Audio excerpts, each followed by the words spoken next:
Oh,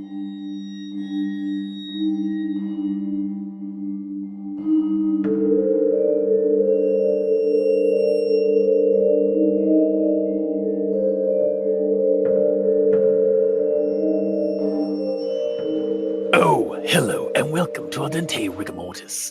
I'm Review Cultist. I'm Mikey, the stands for evil. And I'm the gamer in yellow. And we're here to discuss those internet stories, most creepy and most pasta, and be critically silly doing it. And tonight we have, for the last time, for the first time, wait, for Jeffuary, we're covering Jeff the Killer one by one. So yeah, we're tying off Jeffuary with a Jeff the Killer story, an actual Jeff the Killer story, and not like one of his like fans or one of the OC killers or like one of his or like his brother. One not an adjacent story. Hooray! Wait. I'm celebrating because it's the last one. That's explained. Yeah. Again, don't forget to send your Gamer the Killer fan art to aldenterigamortis@gmail.com or to the Gamer in Yellow on Twitter.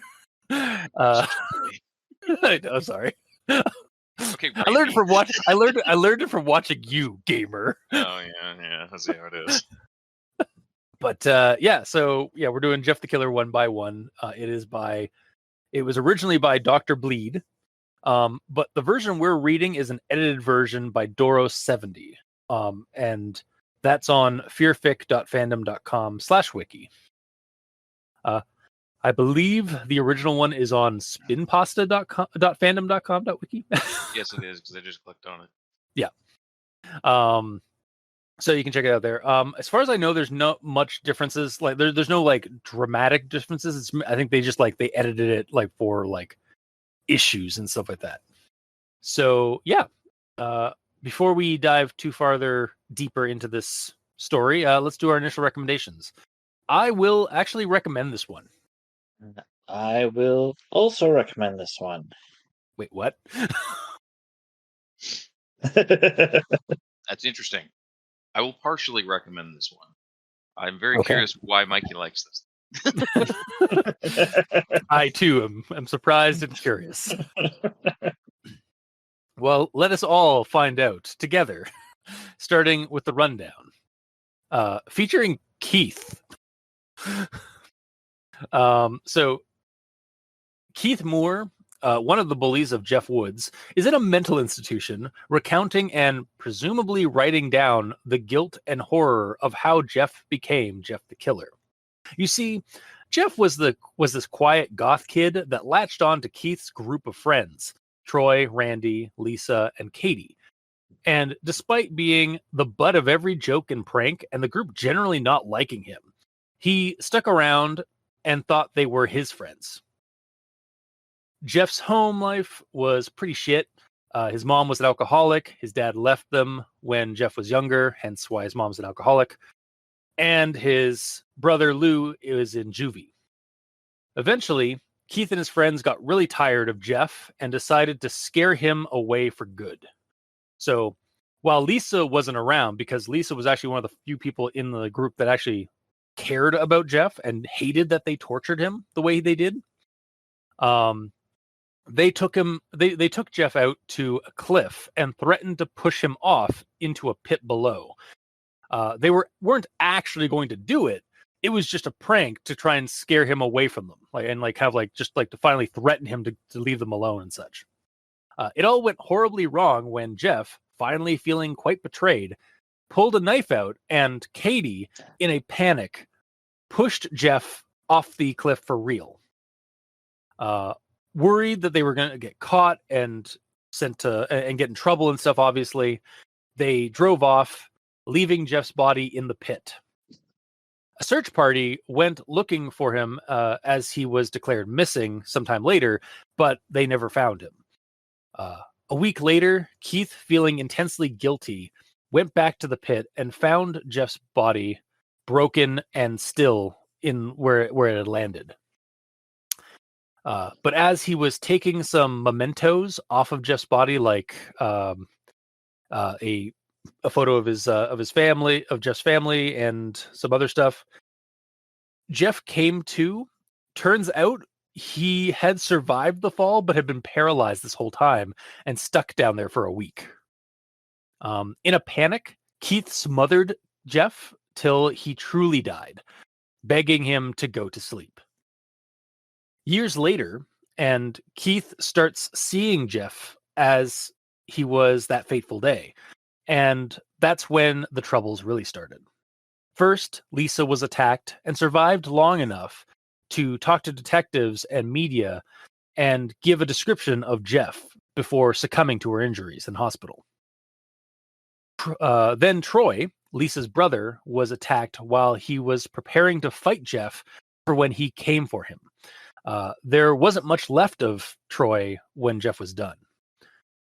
Next, Jeff went after Randy, who had become a recluse graveyard maintenance guy, and Jeff taunted him and stalked him for several days or for amount of time until Randy finally lost it and dug up Jeff's mother, who had died years before, and desecrated her grave.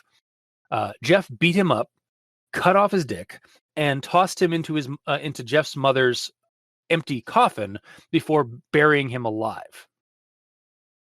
Cops found the site a week later after Randy was reported missing, and they found Randy dead. Next was Katie, who had taken things pretty hard and was now quite paranoid, never leaving her home and such. She home aloned her house, actually, with traps when Jeff came calling. And there was a much more involved struggle and conflict, but ultimately Jeff got Katie, stabbing her in the heart. This all left Keith, who had been relaying these events to us despite not being there at the scenes of the crimes. It turns out Jeff arrived at the mental institution, but no one believed Keith, and Jeff slipped in and drugged Keith one night and caused him to slip into a paralysis while he was sleeping. Then Jeff explained that Keith and his friends not only killed him back then, but also ruined his mother's life also, as she was going to get better, but when Jeff disappeared and was never found again, she couldn't take it and crashed her car into a tree. He went on to describe how he killed all of Jeff's friends in detail, hence how Keith knows now about the details. Jeff then stabs Keith in the kneecaps so that he can't walk again and leaves him to worry and dread. Jeff is still out there, and Keith wonders and even hopes that he comes back to finish the job. And then he signs off by apologizing to the reader if Jeff ever crosses their paths and kills them or someone they love. They made an undying monster of hate and violence from their own cruel acts of hate and violence. Finn. So that was the synopsis or the rundown for Jeff the Killer, one by one. And with it, I suppose we'll move on with everyone tolerates Grand Inquisitions at this point. I've got a few. I've got a question. I know from Mikey that the answer, but Gamer, did you do your notes up by chapter to chapter? Silence. I was muted. I'm here. I was muted today. It's fine. What I was saying was, what kind of insane person would go through and meticulously put chapter notes on all of it? Yeah, I did. Okay, cool. We all did then. I always forget to to let you guys know about that, mostly because I send you guys these stories without reading them ahead of time. I'm reading them around the same time you guys are reading them, so I did it a really simple way where I'm numbering all of my notes normally, just in before the number I'm also putting what chapter it's on. So I'm not doing chapter 1 has 5 notes, 1 2 3 4 5, then chapter 2 1 2 3 4 5. I'm not doing it like that. I'm just numbering my notes and referencing where the chapters are. Nice. So yes, and also no, but yes. Okay. Very yes. All right. Well, I'll start with my Grammar Inquisition. I don't have anything for the introduction section, but I do have it for the prologue. I'll start with this one here. He was one of those dorky gothic kids my friends and I liked to pick on. I think the term is actually just goth, though it does stem from gothic. Like, right? Like, Huh? the term goth, like goth kids, not gothic kids. Yeah, Am I being it's being fine pedantic? either way. Okay, I don't know. I might just be being pedantic, but I was like, I always thought it was just goth kids, not like I never thought you actually used the whole like term gothic, but It's one of those things where it means the same thing. So I mean, I'm just in the nitpick nook here, just lounging on the couch. Your vehicle out in the driveway is an automobile, but it's also a car. I can call it an automobile, and you might look at me funny, but that's what it is. Okay, fair. I will look at you funny. Yeah. All right, I'll move on to the next thing I have. His clothes were ragged and strained, completely ruined by the rain and the dirt. I think it should be his clothes were ragged and stained, not ragged and strained. Yes. Yeah. Well, that what do you get? It really depends on like if he grew any, because I mean he hasn't changed clothes at all. It was a week though. He's been absorbing water. He soaks it up like a sponge. He's bloated. I was gonna say, during that week while he was paralyzed in that pit, he had a growth spurt suddenly.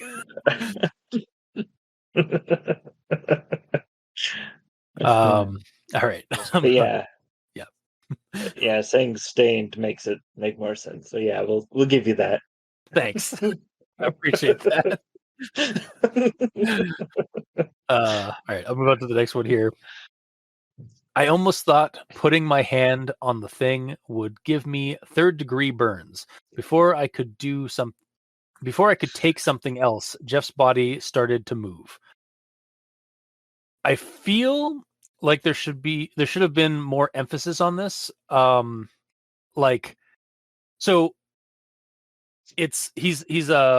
He's referring to the knife. He's talking about the knife, and then like the next sentence, like right after, like he's talking about like how he felt like that knife would give him like third-degree burns. That's when Jeff's body starts moving. I feel like there should have been like something, either like then suddenly before I could take something else, Jeff's body started to move, or like move that sentence like down a space so that it's like a little bit more emphasized that like something is about to happen. But then there's no surprise if it's alluded to too much. I don't know. It seemed like it didn't really like have the any kind of kick. It was just like, oh, his body started to move. And it's like, I feel like that should have been a moment where like something like it was trying, like the story was trying to grab you with that. But okay, fair. Yeah. But that's all I got for the prologue. Do you guys want to do your prologue stuff now, or do we want to just do this in order of person? Prologue stuff, I guess. So we're at least talking about the same thing. We're not going back and forth a whole bunch. Just grammar. Also, I guess if you guys have anything for introduction, let me know, because like we should actually add that now as well. Well, I mean, my conjunction junction is broken up into each section, but okay, well, I'm pretty sure you want it all at once. Yeah, we're gonna want that all at once. Okay, so we'll hold off on yours, gamer. Okay. What do you got for the introduction and the prologue? I have one for the prologue. He had long hair, he dyed black, He had long hair, he dyed black, that he never took very good care of. He always wore dark clothing, his skin was really pale, blah, blah, blah, blah, blah. The way that this is worded, it kind of sounds like it's the hair dye part of his hair that he didn't take good care of, not the hair itself, which is, I assume what it means. He doesn't take good care of his hair. But the last thing it talks about is the dye. Yeah, he just doesn't take care of that bottle of hair dye. It's just like really like grody. Well, I was thinking more along the lines of like he doesn't keep it topped up very often, so he's always has like half gray or half black hair. Yeah. Because like it grows out, the roots show. But Yeah, flipping it around, it would kind of sound a little better. Where instead you would say he had long, dyed black hair that he never took very good care of. Yeah. Then the last noun is the hair. Yep. Well, I'd almost add commas and break it up a bit. So I did put a comma in there. I put one. Well, that whole sentence, because if you add commas, it's still a long sentence. It's not that long. It's kind of long. It's not. There's definitely been longer in our show. Yeah, there's been longer, but I mean, subject-wise, like if you have he had long comma, or he had long hair comma, he dyed black comma, that he never took good care of, period, and then he always wore black clothing and his skin was really pale. Like, I mean, that's fair. Yeah. Yeah. I'd almost then, if you're gonna do that, then I'd almost even have that and his his skin was really pale, like alongside his hair, because that's like a part of his body. Like that's a descriptor for his body, and then have like he also wore dark clothing. As the next little like sentence. But yeah. I mean, if you're gonna break that sentence up, yeah. Mm-hmm. Both changes work. Either way, yes. And that's all I got. Okay. On to chapter 1. I had nightmares every night about him. I heard and seen things that weren't there, but never this vividly and never for this long. So I feel like it should say I had heard and seen things that weren't there. I thought it should be saw. You know what? Honestly, like when I first read it out, I was like, that scene sounds really bad. But I think that I had heard, like the adding of had might have fixed it. I had heard and seen things. I had heard and saw things.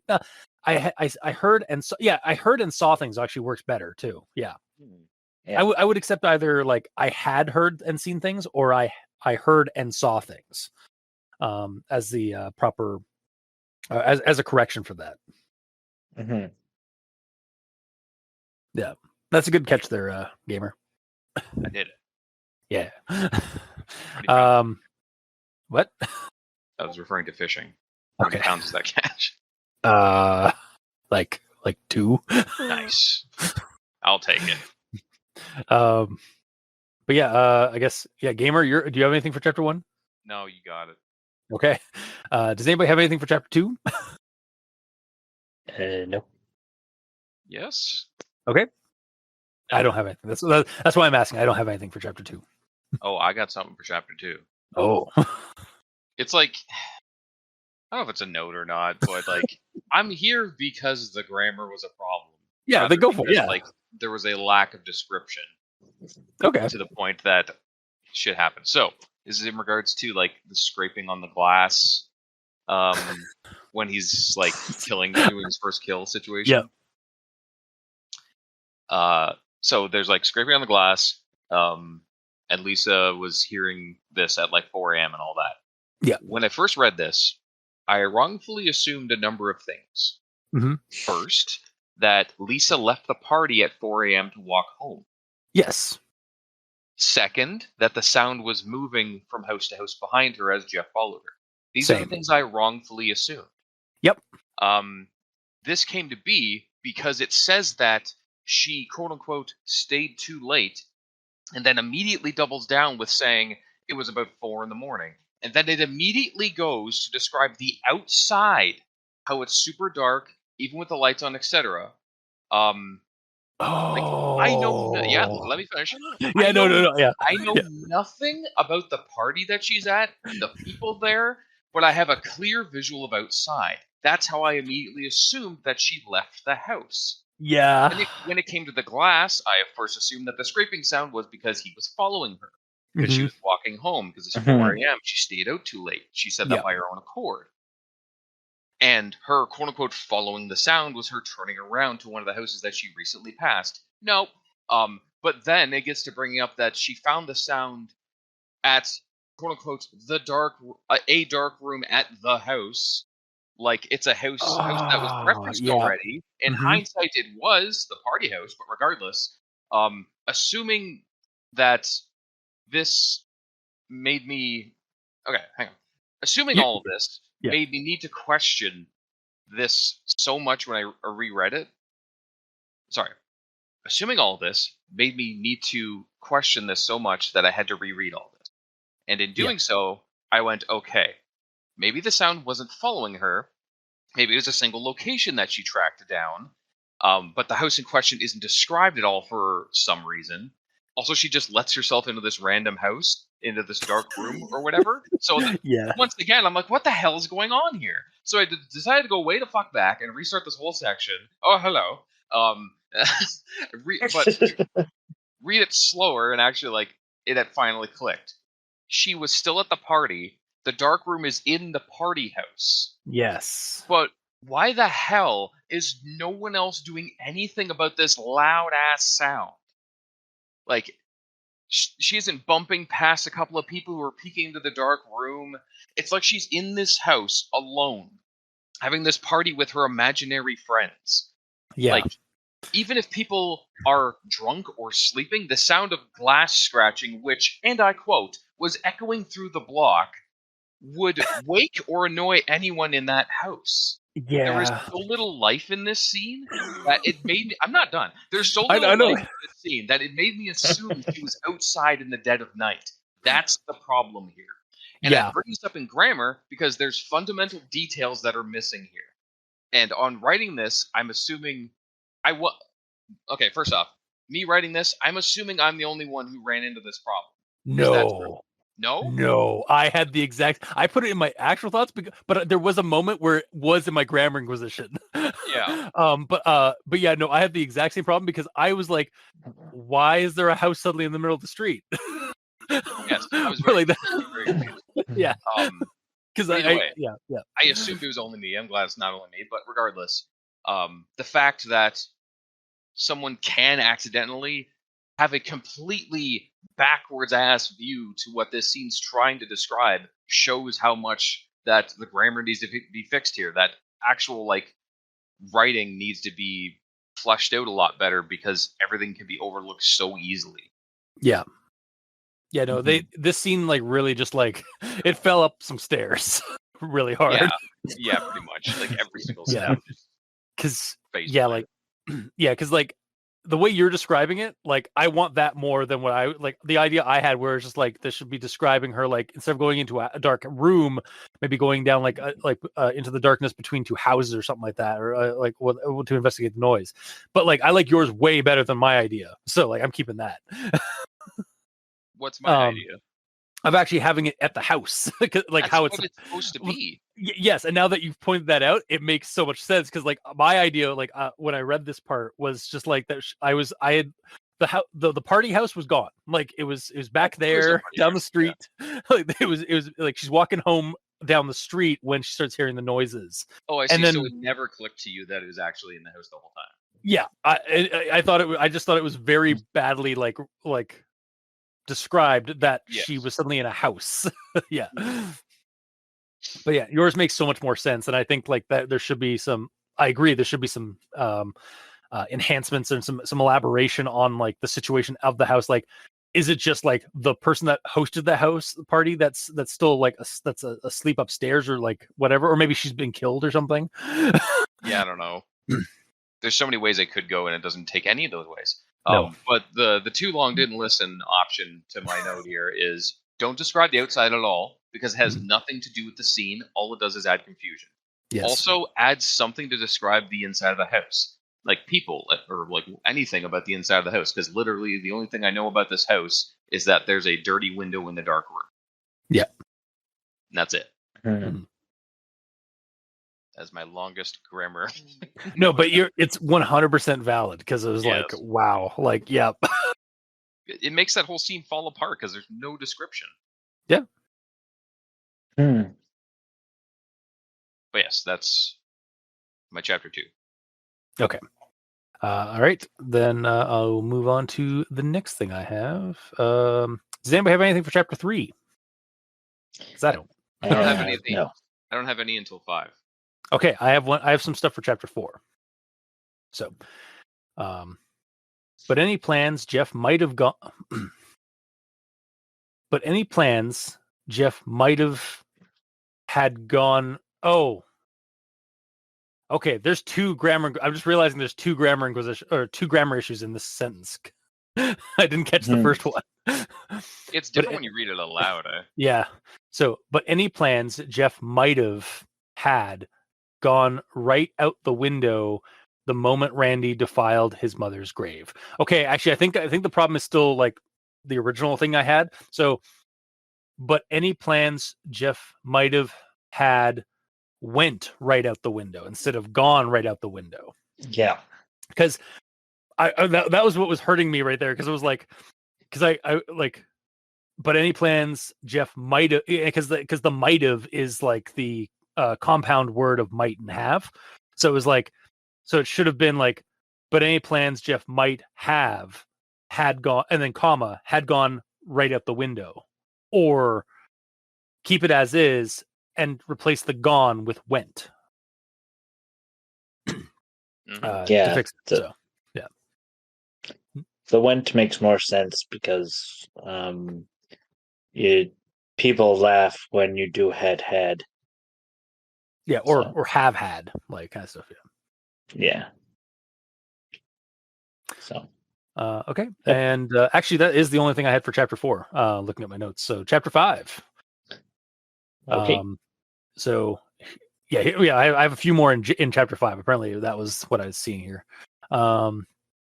Jeff turned to find Katie had caught up with him, and with all her might, she smashed him with her bat as hard she could, causing the bat to break and Jeff to fall over. I think it should say she smashed him with her bat as hard as she could.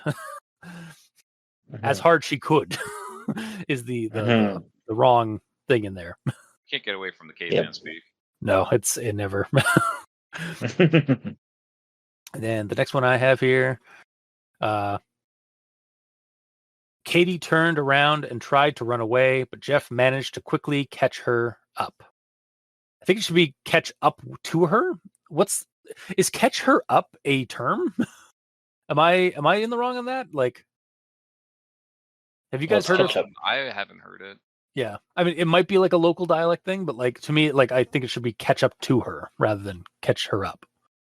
Yeah, without knowing local dialogues, I don't know. It seemed wrong. Yeah. Mm-hmm. And then my last one for chapter 5. Yeah. And then my last one for chapter 5. She dropped her gun and ran to the window. She looked down at her yard and she saw Jeff's limp body lying there, twisted, mangled, and soaking in a pool of his own blood. It was clear Jeff was dead. It was finally over. She loosened her grip on the gun and let it fall to the ground. Again? Yeah, it's a yo-yo gun. Apparently.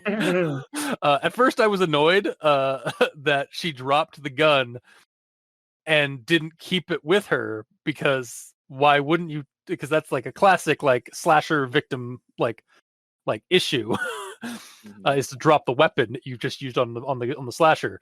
But then I was confused when the gun is back in her hand and she drops it a second time.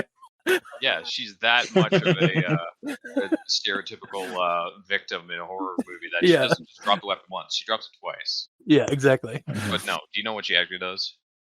I don't actually. What? The first drop was her lowering the gun. Yes. Yeah. Okay. Which is the correction that should be there. Yeah. Like she was aiming it. He's not there anymore, so she brings the gun down. It's still in her hand, but she's not aiming it anymore. Yeah. That's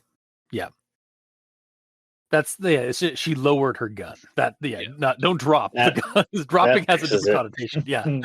Yeah, 100%. Thank you, Gamer. No problem. But so Gamer, you have one for chapter 5? Yeah, the dropping of the gun. Okay. Actually, I have a couple more. Okay. Does Mikey have any, or are we just no? He said he's doing a whole like conjunction junction, right? Okay. Well, I technically have one for chapter 5, but it's also combined into my actual thoughts because it becomes critically silly. Oh, I think I So- know. I also think I know which one that is because I think that's also my actual thoughts. But yeah, if it's the one I'm thinking of, otherwise there's two critically silly Like, parts. well, What? we'll see if it's one of mine as well. Either way, Mhm. so yes, my first one here. She kept a baseball with a cluster of nails sticking out of her bed. Okay, that's it. Yeah. Is that the critically silly thing that you have? Yeah, that's the critically silly Yeah. one. You want to talk about it later? No, let's do it now. Fuck it, we're here. Yeah, it's a baseball bat. Yeah, yeah, It's just baseball. Yeah, I just love the idea. Because yeah, obviously it's supposed to be bat, but I just love the idea of Katie just holding a baseball stuck with a bunch of nails. Makes this way more of a parody. Unfortunately, that's a bad thing for the story, though. Maybe she's a professional or a semi-professional pitcher. I guess maybe, but like, So like she's really good. it definitely feels like it's a scene that would exist in like a scary movie, like parody.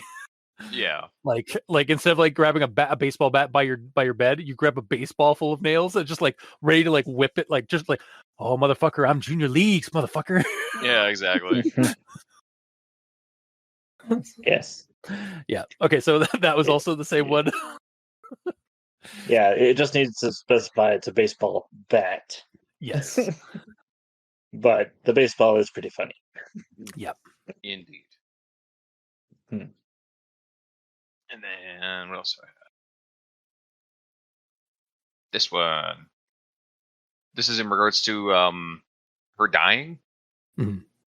Her death was quick and relatively painless. Then a couple of lines later, it says, "It wasn't an easy death. It wasn't quick, and it certainly wasn't painless." So which is it? God damn it. Seriously, I know, I'm I not know, joking. yeah. Which Yeah. is it? Was her death quick and relatively painless, or was it not a quick and relatively painless death? Because it says both. It should technically be painless, or Okay. like quick and painless, or It's meant So to be yeah. quick and painless because he is fed up with messing Yeah. around with trying to bring her actual pain, so he just wants to end her quickly because she's actually annoying. competent. Or Or Okay. this second line Yeah. shouldn't be here. Yes. okay, so it's her death was relatively quick and painless, but it wasn't an easy kill. Oh, I see. It was like how I said last episode with like Nina the killer, and it's like she fantasized about like the kills being like all this, like the way she did, like flavored it and stuff of that. But like in reality, those kills were probably like really sloppy and like she's out of breath after Yeah. that kind of thing. It's like that kind of Yeah. it's like Yeah, so it wasn't easy for Jeff to kill because it wasn't a quick kill, and it certainly wasn't painless for Jeff. yeah. Oh, that's so fucking annoying. Yeah. You're absolutely right. If that was changed to it wasn't an easy kill, it wasn't quick, and it wasn't painless for him. Yeah. If it said That it would've- like that makes sense. Yeah. Okay, thank you Mhm. for that. That's a much better correction than just removing that. Mhm. Okay, and that's it. Okay. And that was chapter 5, correct? Yes. Yep. Okay. Do you guys have anything for chapter 6? No. I don't No. have any more in general. I have one more for epilogue. I got 5 of them so far. I thought you said you only have one. That was the quote. Oh, okay. Sorry. Please continue. So I feel it should be I've got 5 of them so far. What's the actual quote? I was too busy making fun of it. I got 5 of them so far. I actually got to pull up the actual story and epilogue to find out where that is. Make sure I Does have it the really right have to context. be I've? I feel like maybe it should. I'm just gonna double Or check. I have gotten 5 of them so Yeah, because far. you'd be saying, I have got 5 of them. Or like, yeah, then it would be I've got, because I've is the compound of I have. But I'm saying gotten. Oh, gotten. I've gotten. Yeah, I don't know. Give me a second. I'm I gonna would actually say I find it. got personally, but that's fine. Okay, fair. They both work. You're not wrong. I'm like, I'm like partially getting up from the nitpick nook. Is like, huh? Yeah. Is it too good? Actually, I just want to double check. So, where the hell was that in the story? Like, I know it was an epilogue, but like, It's the second paragraph of epilogue. okay, thank you. Yeah, okay, yeah. So it's like, I know that he continues to kill people because sometimes I get letters explaining. Oh, okay. So it's in regards to like the letters that he's received. Yeah. I got 5 of them so far. One time I got a note with the lyrics from Don't Fear the Reaper. Okay, so yeah, I don't know. So I still stand by like it should be like I've gotten 5 of them so far. Yeah, so yeah, I've gotten. Yeah. Yep. Yeah, you're right. We got there. It took a second. But yeah, that's the end of my grammar inquisition, and Also mine. Gamer doesn't have anything for epilogue. So Mikey, I guess we're doing a conjunction junction. Mm-hmm. All right, and next stop, conjunction junction. Doot, doot. Introduction. But nobody calls him that anymore. Prologue. Sir Jeff started tagging along with us, and we absolutely hated it. Because of that, we never treated Jeff right. But we were selfish, thoughtless teenagers. So we wanted him gone. It didn't matter what we said, we could have told him we were going to eat dirt and he'd tag along. It all started to fall apart when he managed to get one of his arms loose. It was an accident. She never meant to hurt him, but he stumbled back. He couldn't regain his footing, and he fell down. It was more like cosmic irony. It was about a week later, and I was having nightmares about the incident. It was the only picture of them all together, with his older brother as a toddler, Jeff as an infant, his mother healthy, and his father still present. It was the only time we didn't try to mess with him, because he'd be quiet and out of our way whenever he pulled that thing out. But I didn't want to even touch it. It couldn't have been the wind or an animal moving him around or anything else. It looked like organic movement, like it was coming right from Jeff. It was easy to tell he suffered. Chapter 1. It'd been 3 years since that day. It was nice to live so close to work that I didn't even need to buy a car. It was marked by human tragedy. It was far away and out of focus, but I could never mistake the sight of Jeff's corpse. It looked like he was standing there in the window, looking right at me. It wouldn't have fooled anyone, though. It certainly wouldn't be the first time. It was stupid to go back there to try and look for him. It was stupid to hop over the fence and into the backyard.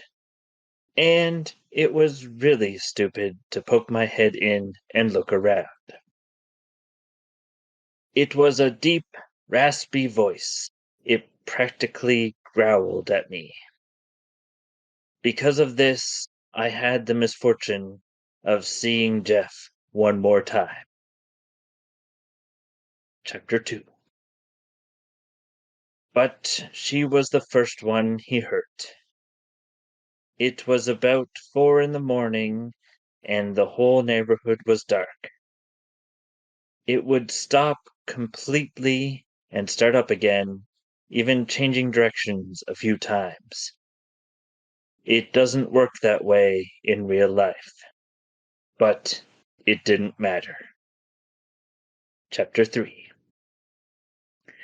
It ran non-stop on every single news station. It was a glaring headline in every newspaper.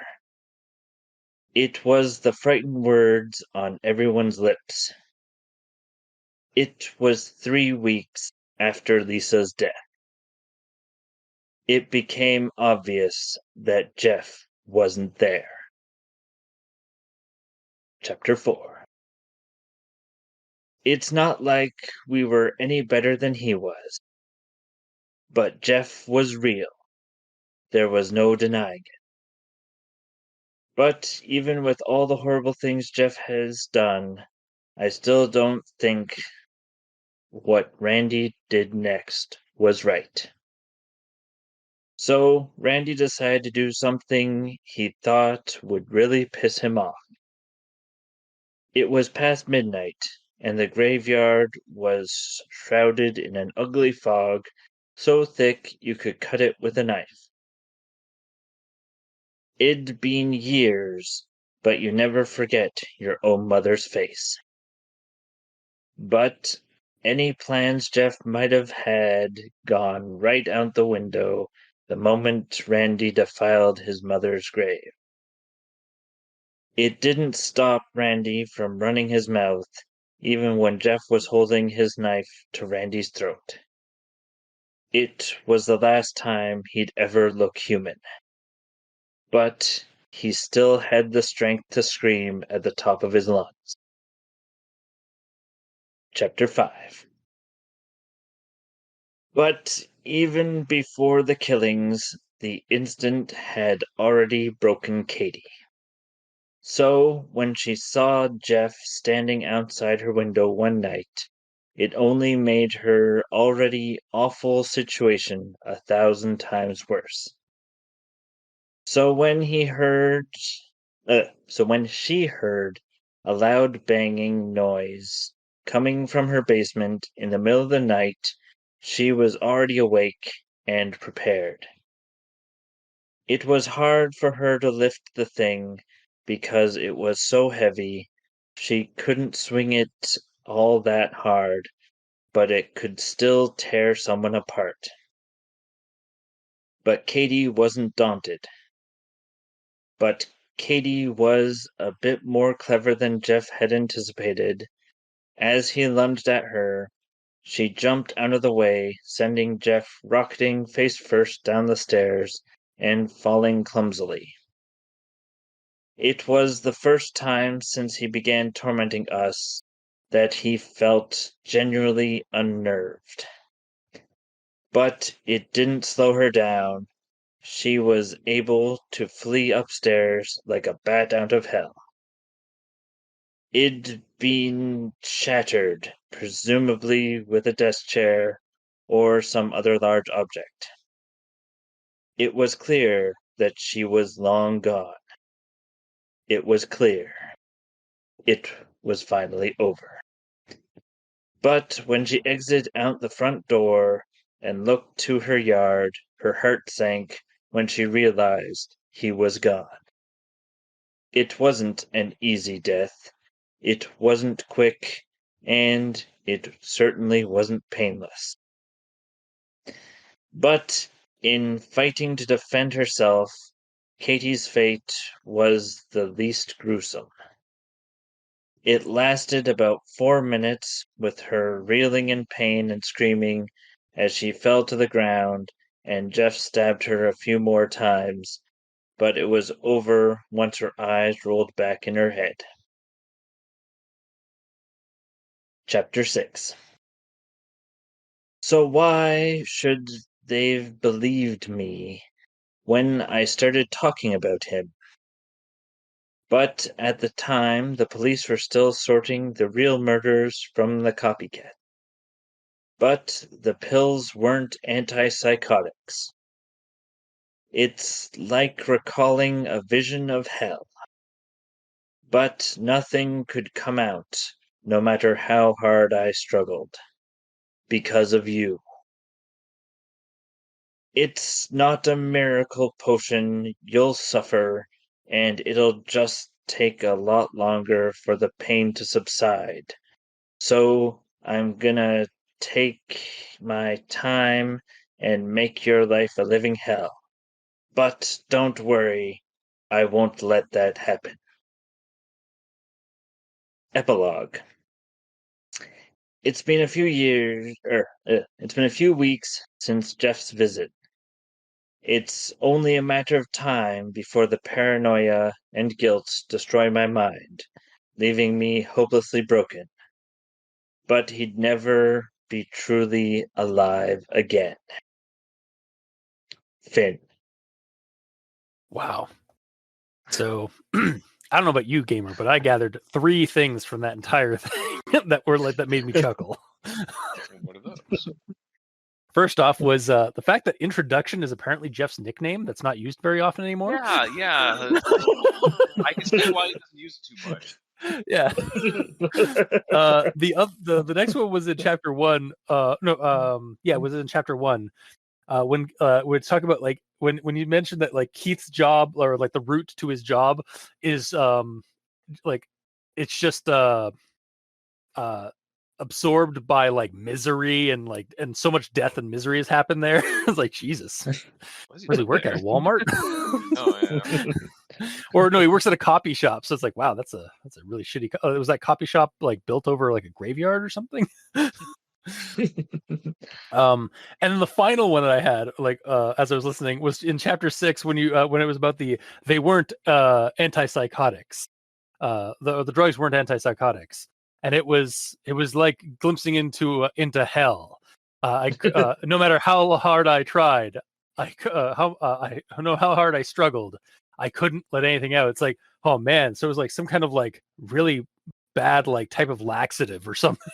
Or like it was like instead of sorry if you couldn't let it out, that's not laxative. Yeah, no, instead of antipsychotics, it was anti-laxatives. It was I'm sure there's a term for it. I just don't know it. I know that constipation is the term for like when you can't go to the washroom, but I don't know if there's an actual like drug that like does that. But anyway, so yeah, that's what I got from that run from the conjunction junction. Wow, there's a lot of them. Yes. Yeah. Because for those unaware, Mikey grabs sentences throughout the story that start with words that they probably shouldn't, like its, ands, or buts, because there's always better words to use. And Indeed. The best way to show them off is to run them all off in a long sentence that sometimes has hilarious results. Yes, like I actually had to like grab my phone and start typing some of them up, like so I didn't forget them. Yeah. Yeah. But thank you, Mikey. So I suppose with that out of the way, we'll move on to final thoughts. Mm-hmm. It's kind of weird because like usually Gamer's the one that goes up next, but like we had Mikey go last, so. So for actual thoughts, I don't have anything for introduction aside from the image that we get at the top of the page, Mm-hmm. Which the art is by Mitch Puyi and you actually check their art their profile out on deviantart.com. But I really like this art, honestly. Like it's kind of got like a comic book style like cover art look to it, and it does. Jeff looks fucking awesome in it. And I hate that I'm saying that. It doesn't really look like Jeff in it though. It looks like how Jeff is supposed to look like. It looks like how he's supposed to be like as a sinister character. His face isn't human though, like at all. It is, yeah. It's more corpse-like in this version. I don't know. It's like all messed up, more so than just like from him carving the Glasgow smile in him. Yeah, but again, like it fits more to like when you see that that weird Photoshop, like the original Photoshop job of like Jeff the Killer, like that barely looks human because of all the photoshopping that was done. Yeah, I guess you're fair. Yeah. And this also makes him look more like a cadaverous like revenant, which is what he is in the story, more than just like a teen serial killer. Yeah. Although I'm not gonna lie, like okay, the art's well drawn, but it is kind of giving me a Tommy Wiseau vibe. I mean, we've never seen Tommy Wiseau and Jeff the Killer in the same space, in the same place. Yeah. I would not put it past I would not put it past that Tommy Wiseau is actually Jeff the Killer. And now I kind of want to, it's like, go to sleep, huh? I mean, he has the he already has the motive to become a killer with things that happen in the room. Yeah, exactly. Tear me apart, Lisa. Oh, isn't there a character called Lisa in this story? There is. You're tearing He tore her apart. She tore him apart, or like she tore him apart, and then he tore her apart. Yeah. Oh my god! It's like, yeah, and then there is also the Greg Sestero film that he made with Tommy after The Room, called Best Fiends, where Tommy Wiseau plays a serial killer, or like a coroner who's like, or some, I think he's like a grave robber or something like that. And Greg Sestero's just on like, just kind of gets picked up like needing a ride, and then just kind of ends up getting into the business with him. That's ridiculous. Yeah, no. So yeah, no, you're not wrong. I love it. Tommy Wiseau is in fact Jeff the Killer. I don't know if that makes it better or worse. I mean, it's Jeff the Killer, like. But it's Tommy Wiseau. Yeah, who's also just kind of a joke. So. But he's the best kind. Yes, but I mean, you can't hate anything he does. I mean, don't you dare. I won't. Good. But yeah, so anyway, also I want to just shout out to, or I don't know if they got permission to use Mitch Poy's art, but like, yeah, their profile is like full of like a bunch of like Slender Vlog and Jeff the Killer and Creepypasta art. Nice. It's pretty cool. So. So anyways, on to the prologue, unless one of you guys has anything for the introduction.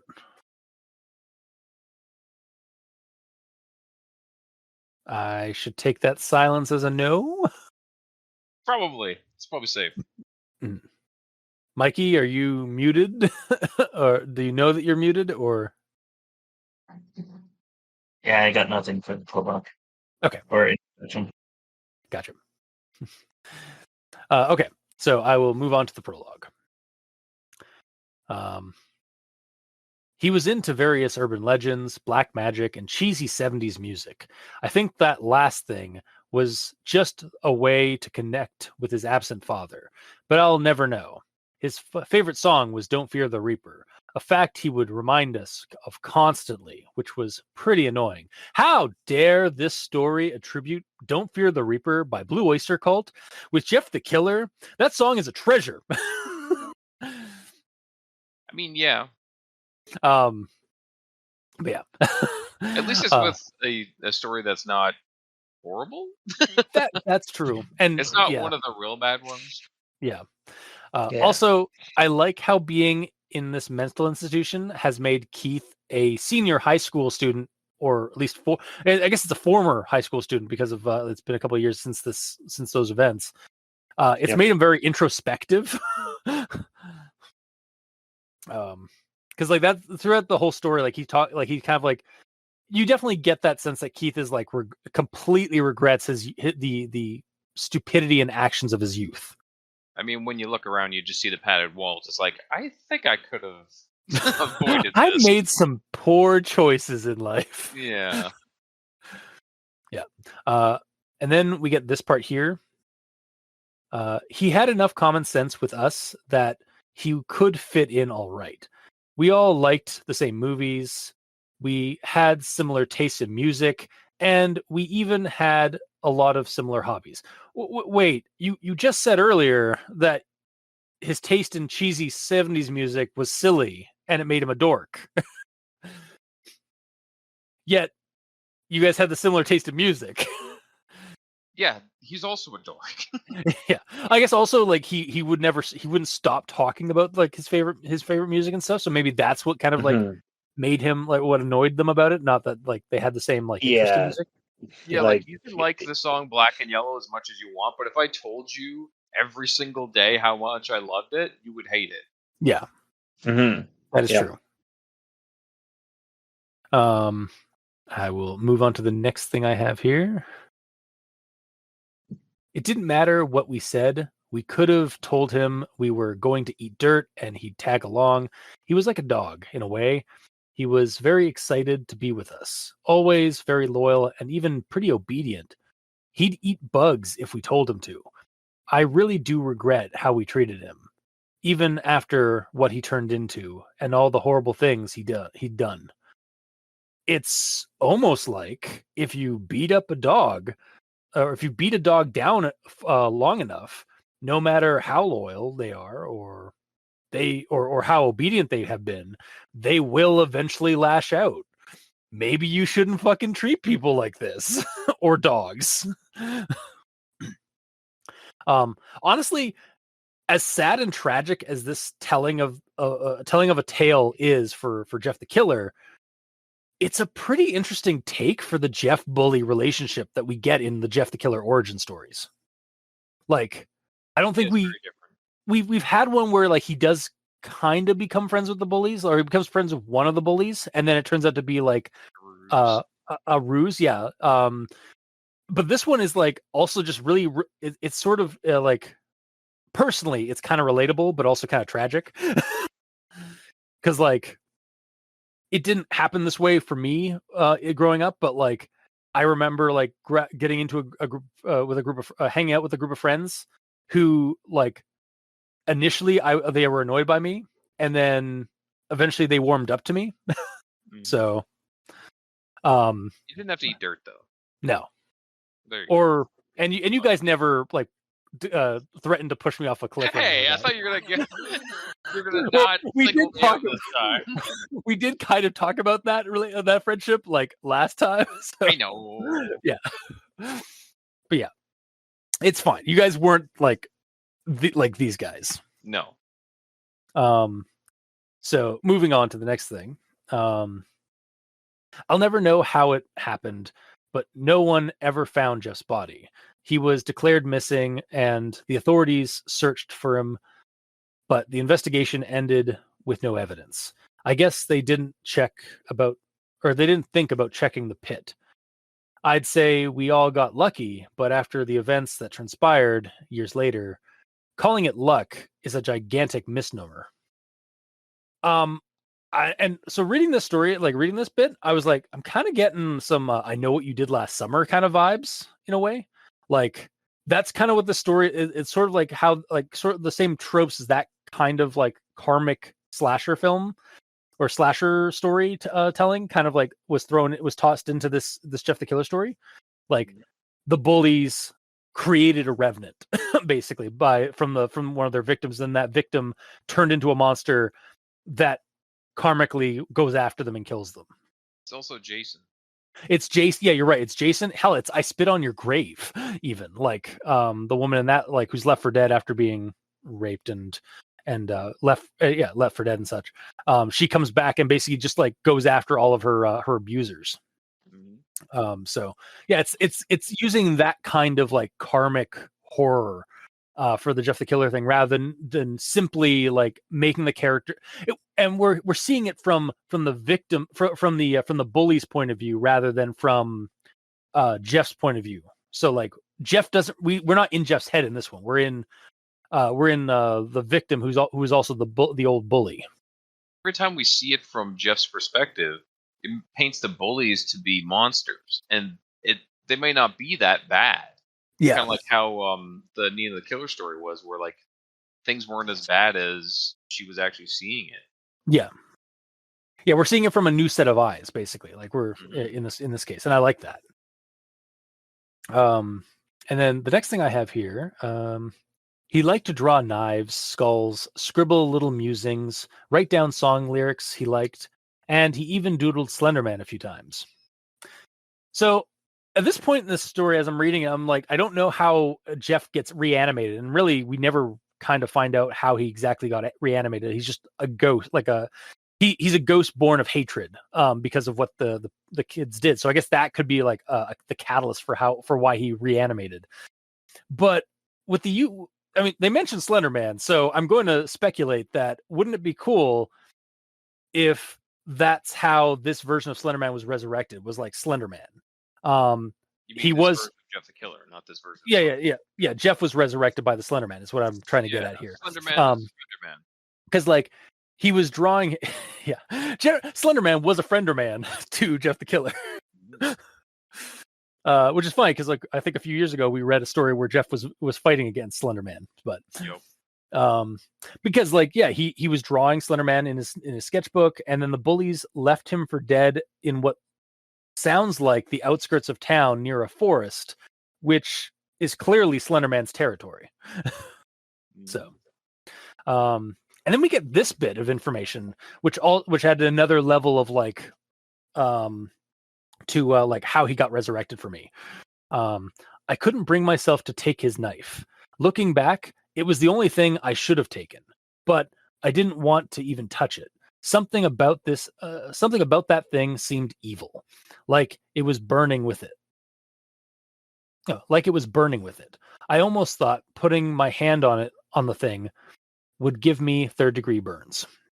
I kind of also like the idea that maybe as part of whatever power brought him back, if Keith had only taken that knife away, it would have changed Jeff's purpose or actions later. Like when he came back, like because he took the photo of Jeff's family before it was broken and his sketchbook, which he loved, he took all the positive items and like articles off of, or like all the positive like generating like mementos off of Jeff, and left this evil, violent thing, the knife.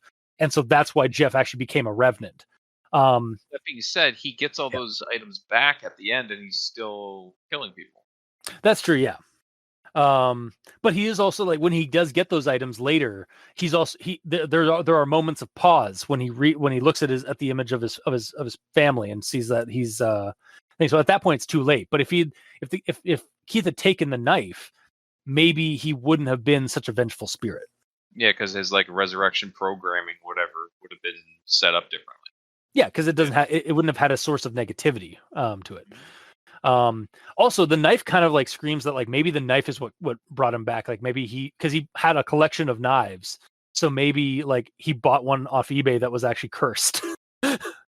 And he was also into black magic, so maybe like even further onto that kind of stuff. So maybe like that's how he was resurrected, was the knife was actually a some kind of ritualistic dagger that once he died he would come back as a revenant because of it. And it sort of gave me some ideas for some game fodder that I might use in some games down the road, of like somebody getting killed and like being resurrected by a knife they had on their person, kind of thing. That being said, if you're using that in a D&D campaign, you better make sure that the players don't loot the body. Yeah, they will take everything. They will take everything. Yeah. Well, I'll also make it that like the knife like has already done its magic to the body, so like even if you grab it, like you're still fucked. And now you also have that curse, so if you die, you're going to become an evil revenant and an NPC. That'll hunt down the characters. Yeah, basically it's a knife that just creates like killer revenants out of the people that use it once they're killed. It's a self-perpetuating slasher knife. Yep. Yeah. Well, the thing that I don't like is that he mentions that putting his hand on it would potentially give him third-degree burns. Yeah. Yet Jeff's knife, as far as we know, doesn't burn anything when it touches people. Well, he just stabs them with it. Literally. Yeah, it was more metaphorically, I think, or like a feeling than an actual temperature. It was I think it was more like it's so evil. Like I didn't want to touch it. Like it's like I didn't want to look at this bad thing. It was like staring at the sun. Like it's gonna hurt looking at it, kind of thing. Okay. Yeah. So it gives him emotional damage. Yes. It gives you psychic damage if you touch it. Yeah. Yeah. I love that fucking. I love those TikTok, those videos. All right. I'll move on to the last one I have here for fuck the prologue. We're gonna be here all day. Yeah. I covered Jeff's mouth with my hand and pinched his nose closed tight. He struggled, but clearly didn't have the energy to fight. The breath slowly faded. He stopped breathing entirely, and he began to close his eyes. I implored him to stop struggling, to just let it all end. I begged him with tears in my eyes, please, just go to sleep.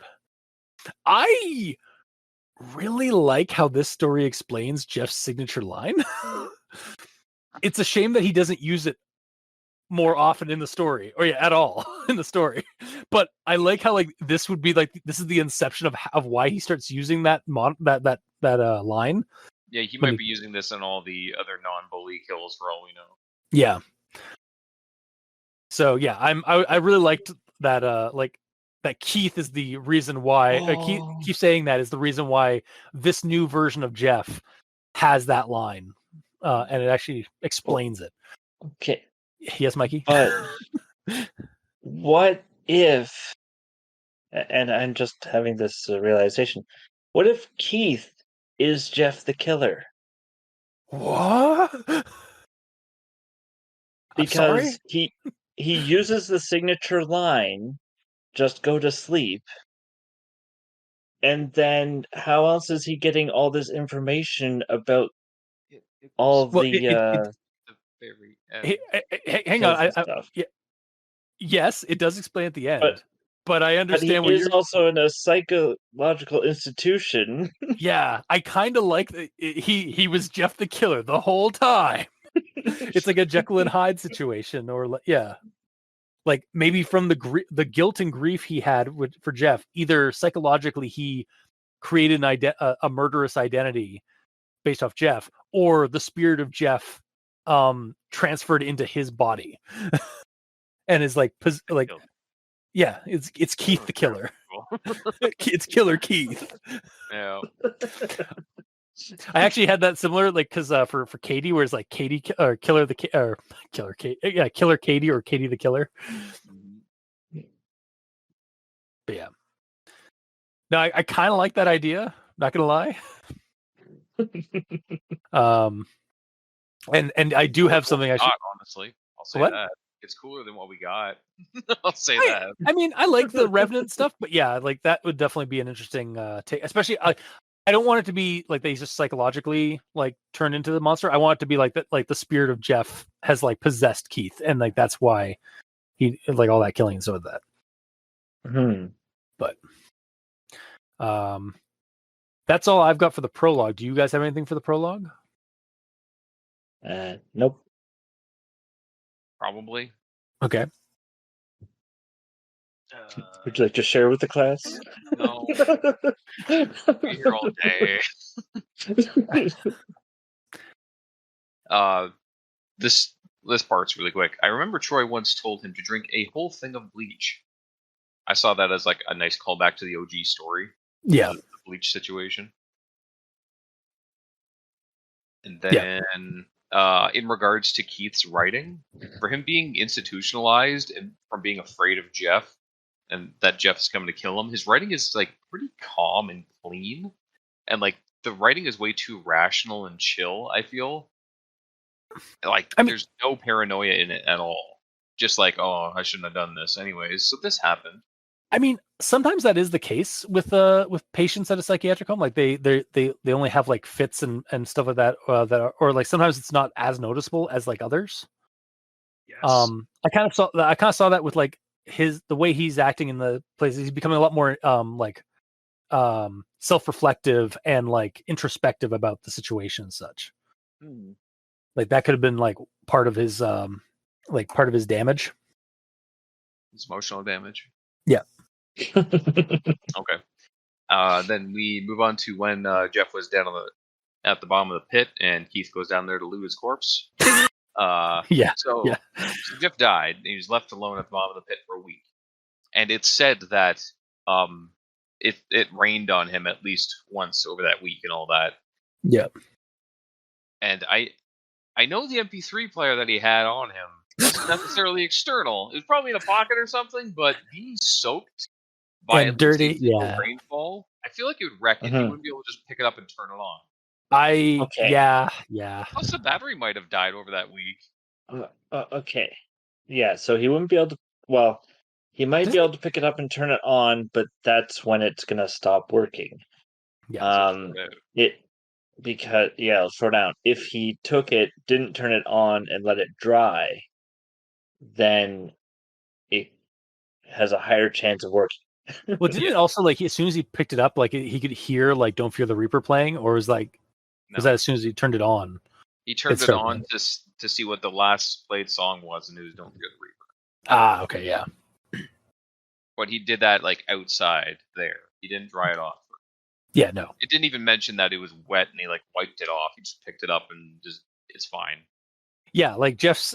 I actually just watched a movie recently where like a woman like is she's dealing with something that has to do with water and such, and her purse is down on the ground and it gets soaked by the water, and then she's rushing back to her car and like trying to call her kids to warn them about the monster or something like that. She looks at her phone and like the bottom of her purse is soaked, like, and her phone is also soaked, and so it doesn't work. So yeah, like I 100% agree that if Jeff was down there in a pit and his like based on his clothing and stuff, it was like stained from water and dirt, like pretty safe a bet that like anything that was in those clothes is also soaked. Granted, there are some devices that are water resistant or waterproof. Okay, yeah.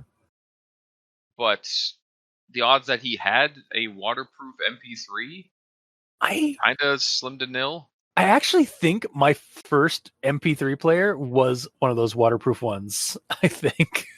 I think. Not helping. I know. I'm just thinking like it just had me thinking back on that. Like you had me thinking back on it. I was like, I think actually my first one was waterproof. But well, then if that's the case, it should say in the story. Yeah, like I picked up his MP3 player. It said it was waterproof, so I turned it on, and lo and behold, it still worked. Yeah, it should have said that because not all MP3 players are made equally. Yes, but that's it for the prologue. Okay, on to chapter 1.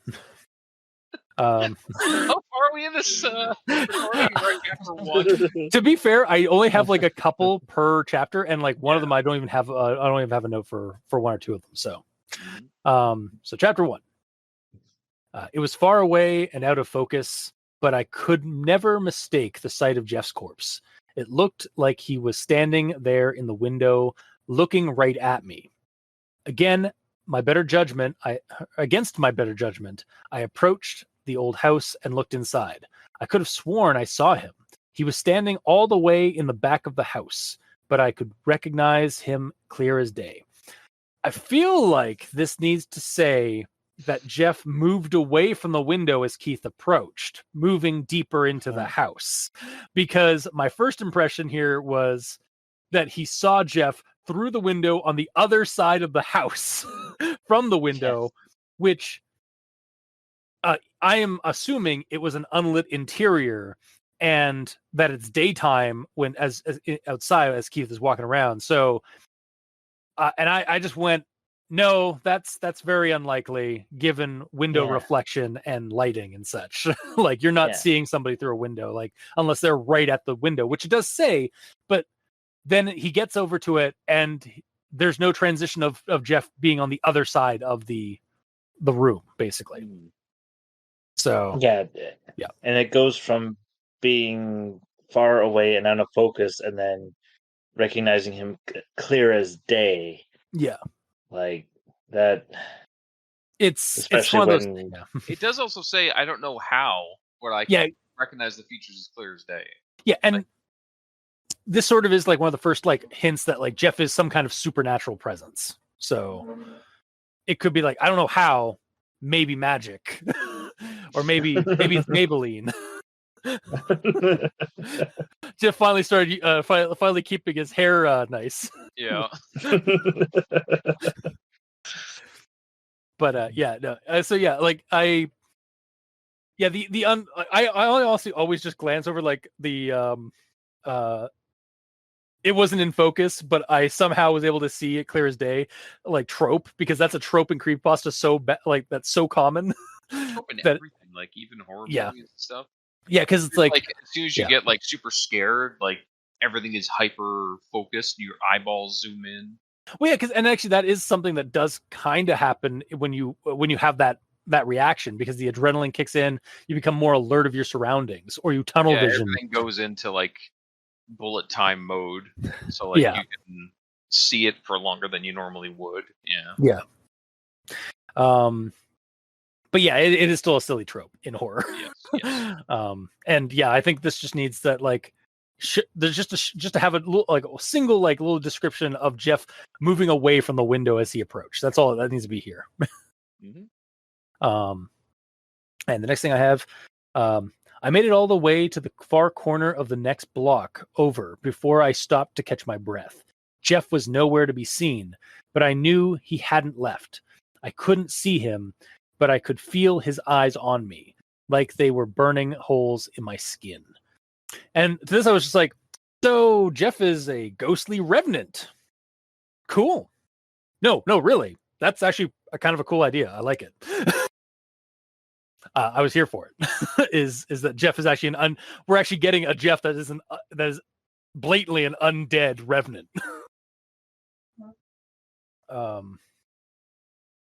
And the next thing I have is maintaining perfect eye contact with me, as if he was staring right into my soul and snatching up all the intimate little details of my life that I didn't want anyone else to see. As the bus... Sorry, go. As the bus slowly pulled away... Damn it. As the bus slowly pulled away, he made an obscene gesture at me and slowly walked away. So two things actually just came up to mind. Is like, there's like it's like a sort of a TikTok video. It's like a healthy dose of prolonged eye contact, prolonged eye contact, prolonged eye contact, prolonged eye contact. So that's the first thing that came with that, with maintaining perfect eye contact with me as he was staring right into my soul and such. And then the part at the end with, like, as the bus is pulling away and he sees that Jeff just gives him an obscene gesture and then walks away slowly. It reminded me of Ninja Brian just flipping the bird from Ninja Sex Party. Yeah. Just like staring angrily at the camera and just flipping the bird. Well, exactly what happened. Yeah. But you were gonna say something, Gamer? Oh, just when you were talking about maintaining eye contact, so you just said maintaining. I, in my head, completed that to maintaining operational security. Fair enough. Yeah.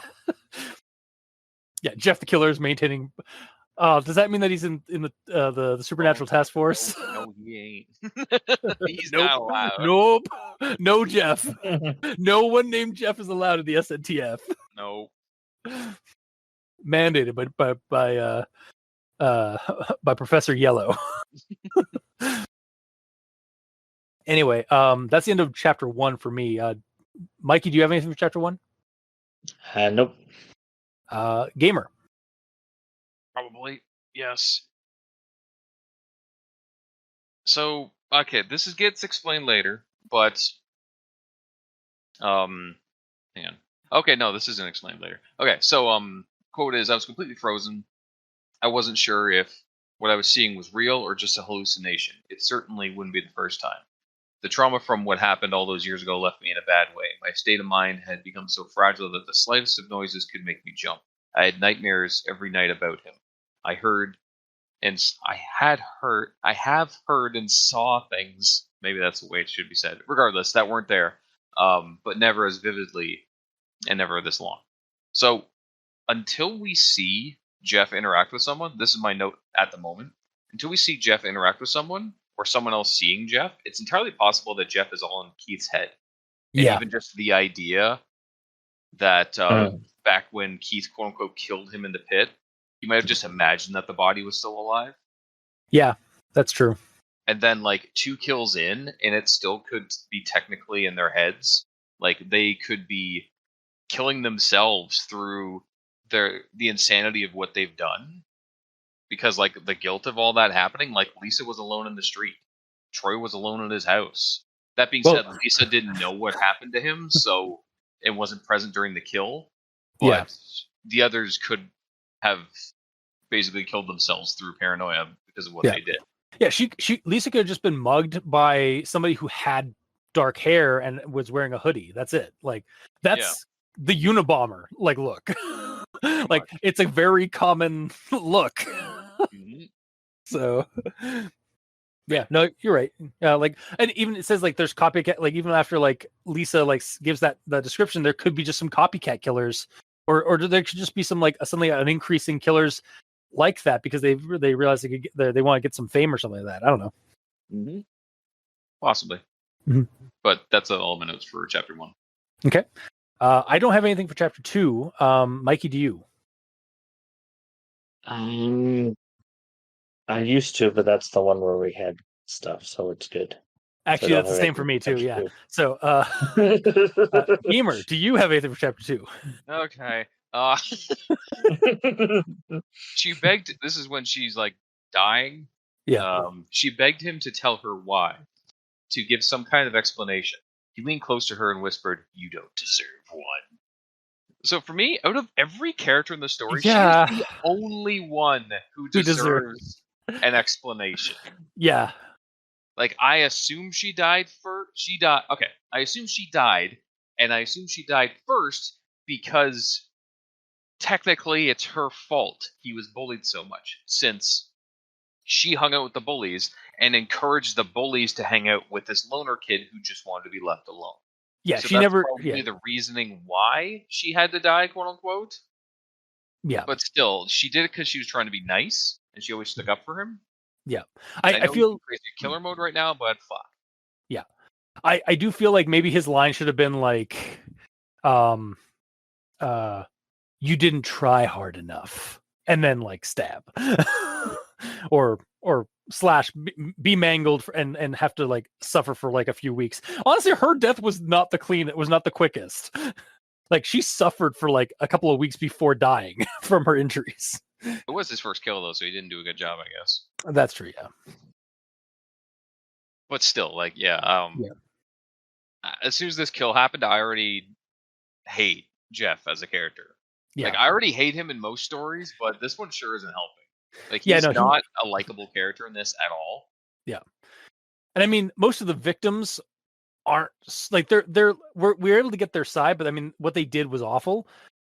But they're also not. But he's definitely not like likable for doing what he does. No. And, like, even if she had to die in his eyes, Mhm. this should be the one kill that he felt something for. Yeah. Like, if you want to start off with this kill, that's fine. But show that he still has some humanity at this point, that he gives a shit, especially since this is his first kill. He isn't numb to it yet. Yeah. Like, this could have been so much better with him, like, reluctantly killing her or, like showing something. Instead like- of just being like, "I'm Jason Voorhees." Yeah. I feel actually, if anything, like Lisa should have survived, but been like wounded, like and hospitalized. Like that's She it. did. No, and she was hospitalized, but she succumbed to her injuries. I think she Yeah. should have lived. Like I think, like basically, he pulled his punch on her because he couldn't bring himself to kill her, like complete like the other two, like all the others did eventually. Yeah, there could have been like some like character building moments here with like maybe he always had a crush on her, and that's Yeah. the reason that he's like, okay, I guess I'll hang out with these bullies and eat bugs because I like her. Yeah. But like, there's nothing. It's just I'm a robot. Beep boop, murder robot. No, I am Jason Voorhees. I'm going to slash you. Don't have sex in the woods. Pretty much. Yeah. But that's my chapter 1. All Sorry, right. that's my chapter 2. Yeah. We're into. All right, on to chapter 3. His anger quickly faded into fear as Jeff walked upstairs and came back down with multiple weapons from Troy's room. There was nothing left of him after that. I'm assuming there was nothing left of Troy after that. No, Jeff tripped down the stairs and all the weapons just cut him to pieces. God, I love that. I love that scene in my head. Like, again, the story unfortunately gives me like a lot of scary movie vibes, like the parody like the parody franchise. Yeah. But yeah, so for this part, like we're getting like Troy's kill, because like with Lisa, we actually like we got like her witness account kind of thing. With this one, I was left thinking, but who was phone? Like, how did we know what happened here? Was Keith there or on a FaceTime call with Troy when this all happened? The story was going so well for me with making these accounts feasibly known to people outside of the victim, and then kind of drop the ball here. We do eventually get that answer, but goddamn, that whole time, like the whole time I'm reading the story up until the end, I was left a bit confused and even a tad annoyed till it was revealed, because it was like, but instead of remove Tad and put lots. yeah, fair, Or yeah. lots died. I mean, like, here, I'll just say what my note is for epilogue, because it basically encapsulates how I felt by the end of the story. So it's like, it's been a few weeks since Jeff's visit. After he stabbed me, he proceeded to tell me how he killed my friends in gruesome detail, just to taunt me. Fucking thank you. I was so worried that this story had dropped the ball so early on with that situation. Yeah, so that's all I have for the epilogue. But like, going back to chapter 2, going back to chapter 3. Yeah, like initially I was just like, wait, no, it was going so well. It was going so well. And that basically what I had to like basically just ignore that nagging part yelling in my brain as I continued reading, because it's like, all right, I got to read the story. I got to keep going. I can't just stop now because I'm angry. And just no, I'm not angry, story. I'm disappointed. I was angry. Oh yeah, that's fair. But yeah, Mikey, do you have anything for chapter 3? I do. Sorry.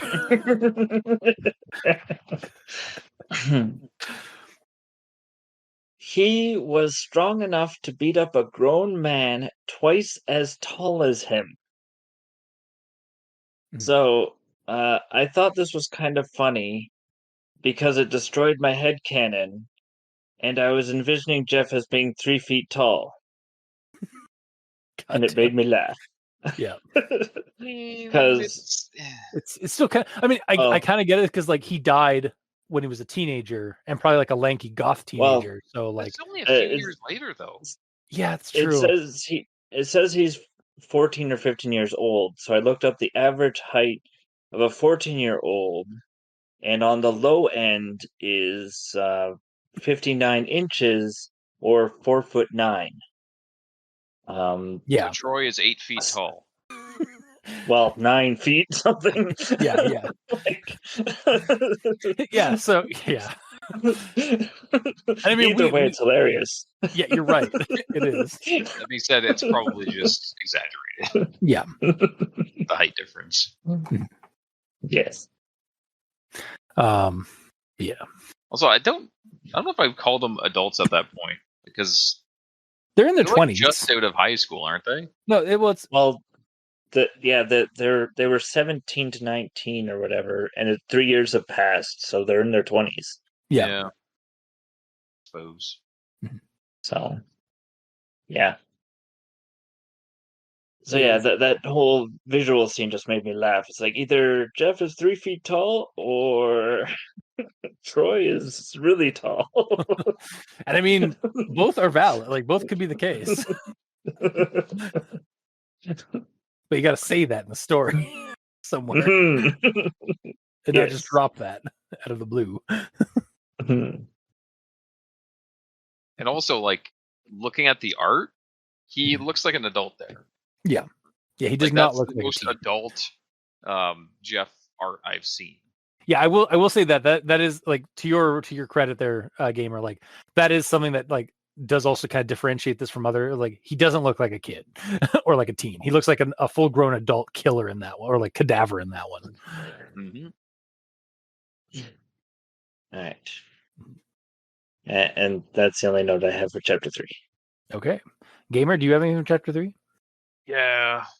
Why am I the only one who takes multiple notes on each chapter? Honestly, I think it's just because like there's things that just didn't bug me as much. Yeah, I suppose. Okay. Blah, blah, blah. Actually, we kind of talked about this. Yes, we talked about that one about how Keith knows about it. It pissed me off the entire time, though. Yeah, we got that. Yeah. So then we get this quote in regards to Troy in his house. He was sitting on a wooden chair next to the window of his bedroom, a combat knife tightly gripped in his hand, waiting patiently to see Jeff's face again so he could make the gruesome scars that covered it a pleasant memory. He saw Jeff standing in his yard with his knife, looking up at him.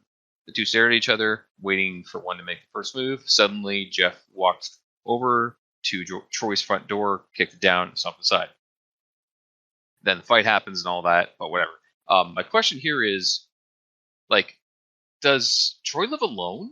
Where are his parents? Like, it's established that the bullies are around 20-ish. Yeah, and he has his own 2-story house. And like, it says that Keith is like, since at the start, Keith said that he was looking forward to his 21st birthday, so they're 20-ish. So would he still be living at home? No, I think I mean, everybody's like living conditions are different, but like there are people that like. Also, it's like there depends on where they lived. Like, it also depends on where they live, like economically. Like there might be home, like you might be able to rent a house for fairly cheap, kind of stuff, and depending on like what you have, like what you have in terms of like a job and stuff like that. So only one there. He's the only one in the house. Yeah, it's not that. He's a 2-story house that he has to himself, and he is described as being like the hick of the group. I don't know. It's not that unfeasible to me, honestly. It seemed weird because every single kill in this, there's no one around. Every single one of these people lives by themselves. There's no neighbors. There's no one else in the house. They don't call anyone. There's no one else. It's like every single kill, they're pulled into an alternate reality where they're the only people in the entire fucking town. Oh God, Jeff the Killer has entered Dead by Daylight. Yeah, basically. as his frenemies. Yeah, that just kind of annoyed me, and it annoyed me with the further kills too, because there's never anyone around.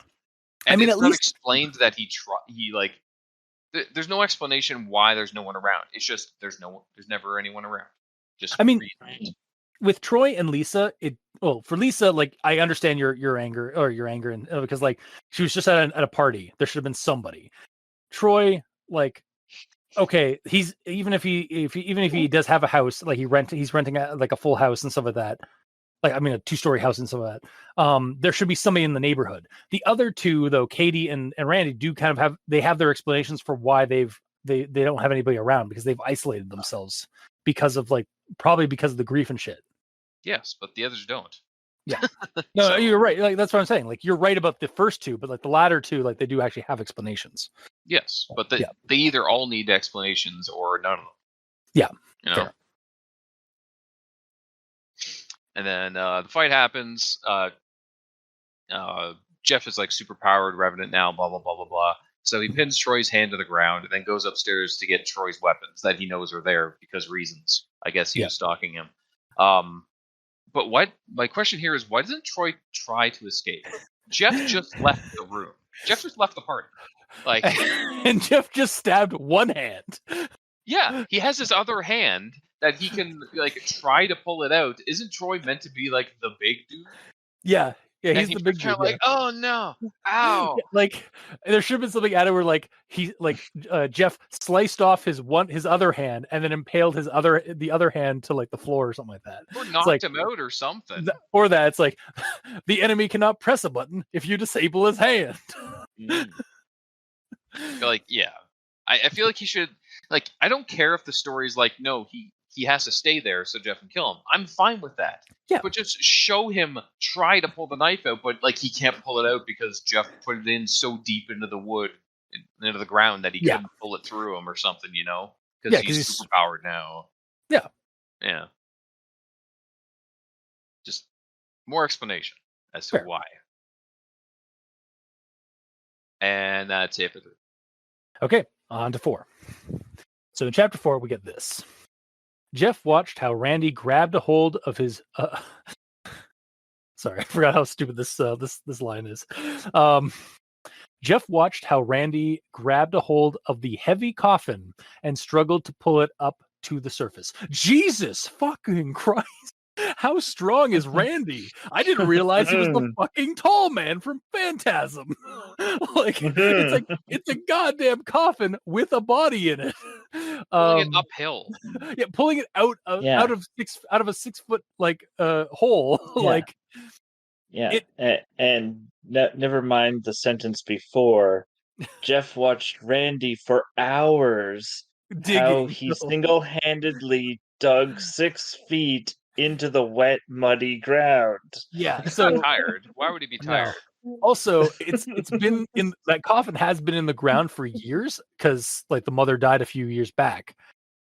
So it would also probably be rotted or like just like really hard to like handle. So it's just like because there'd also probably be roots like kind of like starting to like like go into it and such. Like it's just no. I'm sorry. This is the dumbest line. Also, did the story just completely scrap? Oh yeah, no, yeah. This is a little bit tied to the whole like Keith narrating this whole thing. But for like, I know it gets explained, but like in the moment, I was just like, also, did the story just completely scrap Keith's narration, or he's just now omnipresent? And it's like, oh no, apparently this is what Jeff was telling Keith, or like later on. I just stood there in shock watching Randy dig a 6 foot hole and then pulled out my mom's heavy coffin right out of that fucking hole. I started golf clapping right before I killed him. Yeah. And then the next thing I have here, he wept as hard as he could and screamed for help.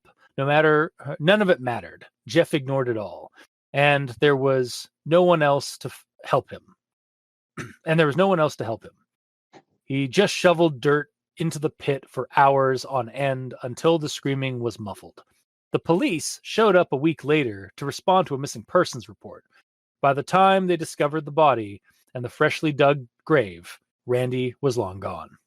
I assume it means he was long dead from the grave and not like, he somehow escaped the coffin and is now roaming the wilderness around the graveyard as a new urban legend, Dickless Randy. and actually on that point, I kind of like how the story tastefully does that kill shot. You were less tasteful with your rundown of it, honestly. Yeah. Well, because like whatever, like we're like I'm not being respectful of these fictional victims. They all kind of deserve it. But yeah, no, it was I like how tasteful it was. Like I'm not going to say what happened, but let's just say Jeff did something bad to Randy. But yeah, that's what I've got for chapter 4. Mikey, do you have anything for chapter 4? All right. So the last thing that I have for chapter 4 is actually well, we did the first thing with the coffin. Yeah. For the last time, for the first time, for the last time. Wait. All right. So this actually comes from me being a bit annoyed at a section in chapter 2. Oh.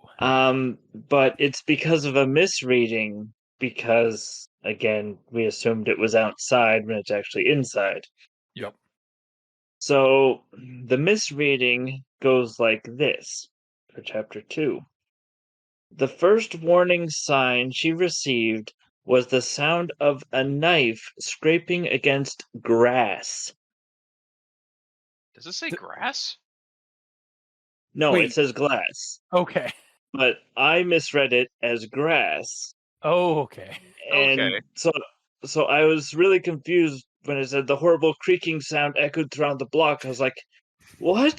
This is the weirdest grass to knife noise I've ever heard. That is some loud, tall, like reedy grass. That is some dry, reedy grass. Yes.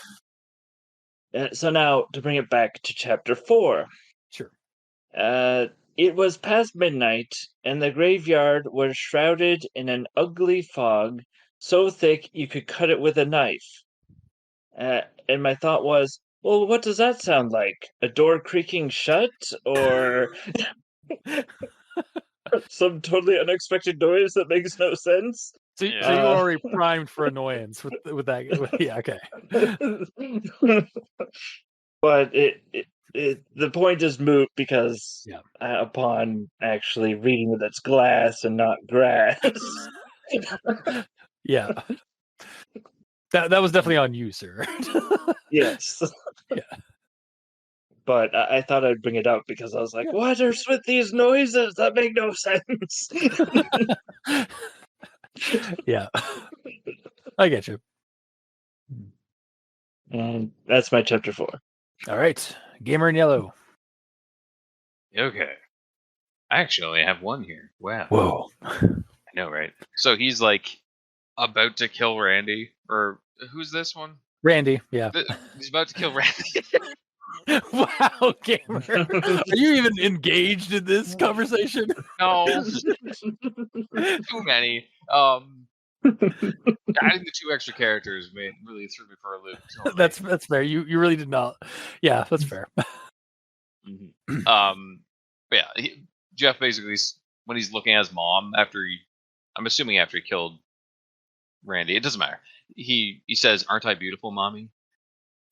I feel like him saying, shouldn't he say like, "Aren't I handsome?" Because the term "beautiful" tends to be mainly used for the feminine side of things. I feel, at least. Yeah. I mean, check your privilege, but no. Or like, "Aren't you proud of me, mommy?" or something like that. Like, yeah. It just seemed weird because that's basically like what Nina the Killer was saying. Yeah, that's like literally a quote from Nina the Killer. It really is, her mom if she's pretty. Yeah.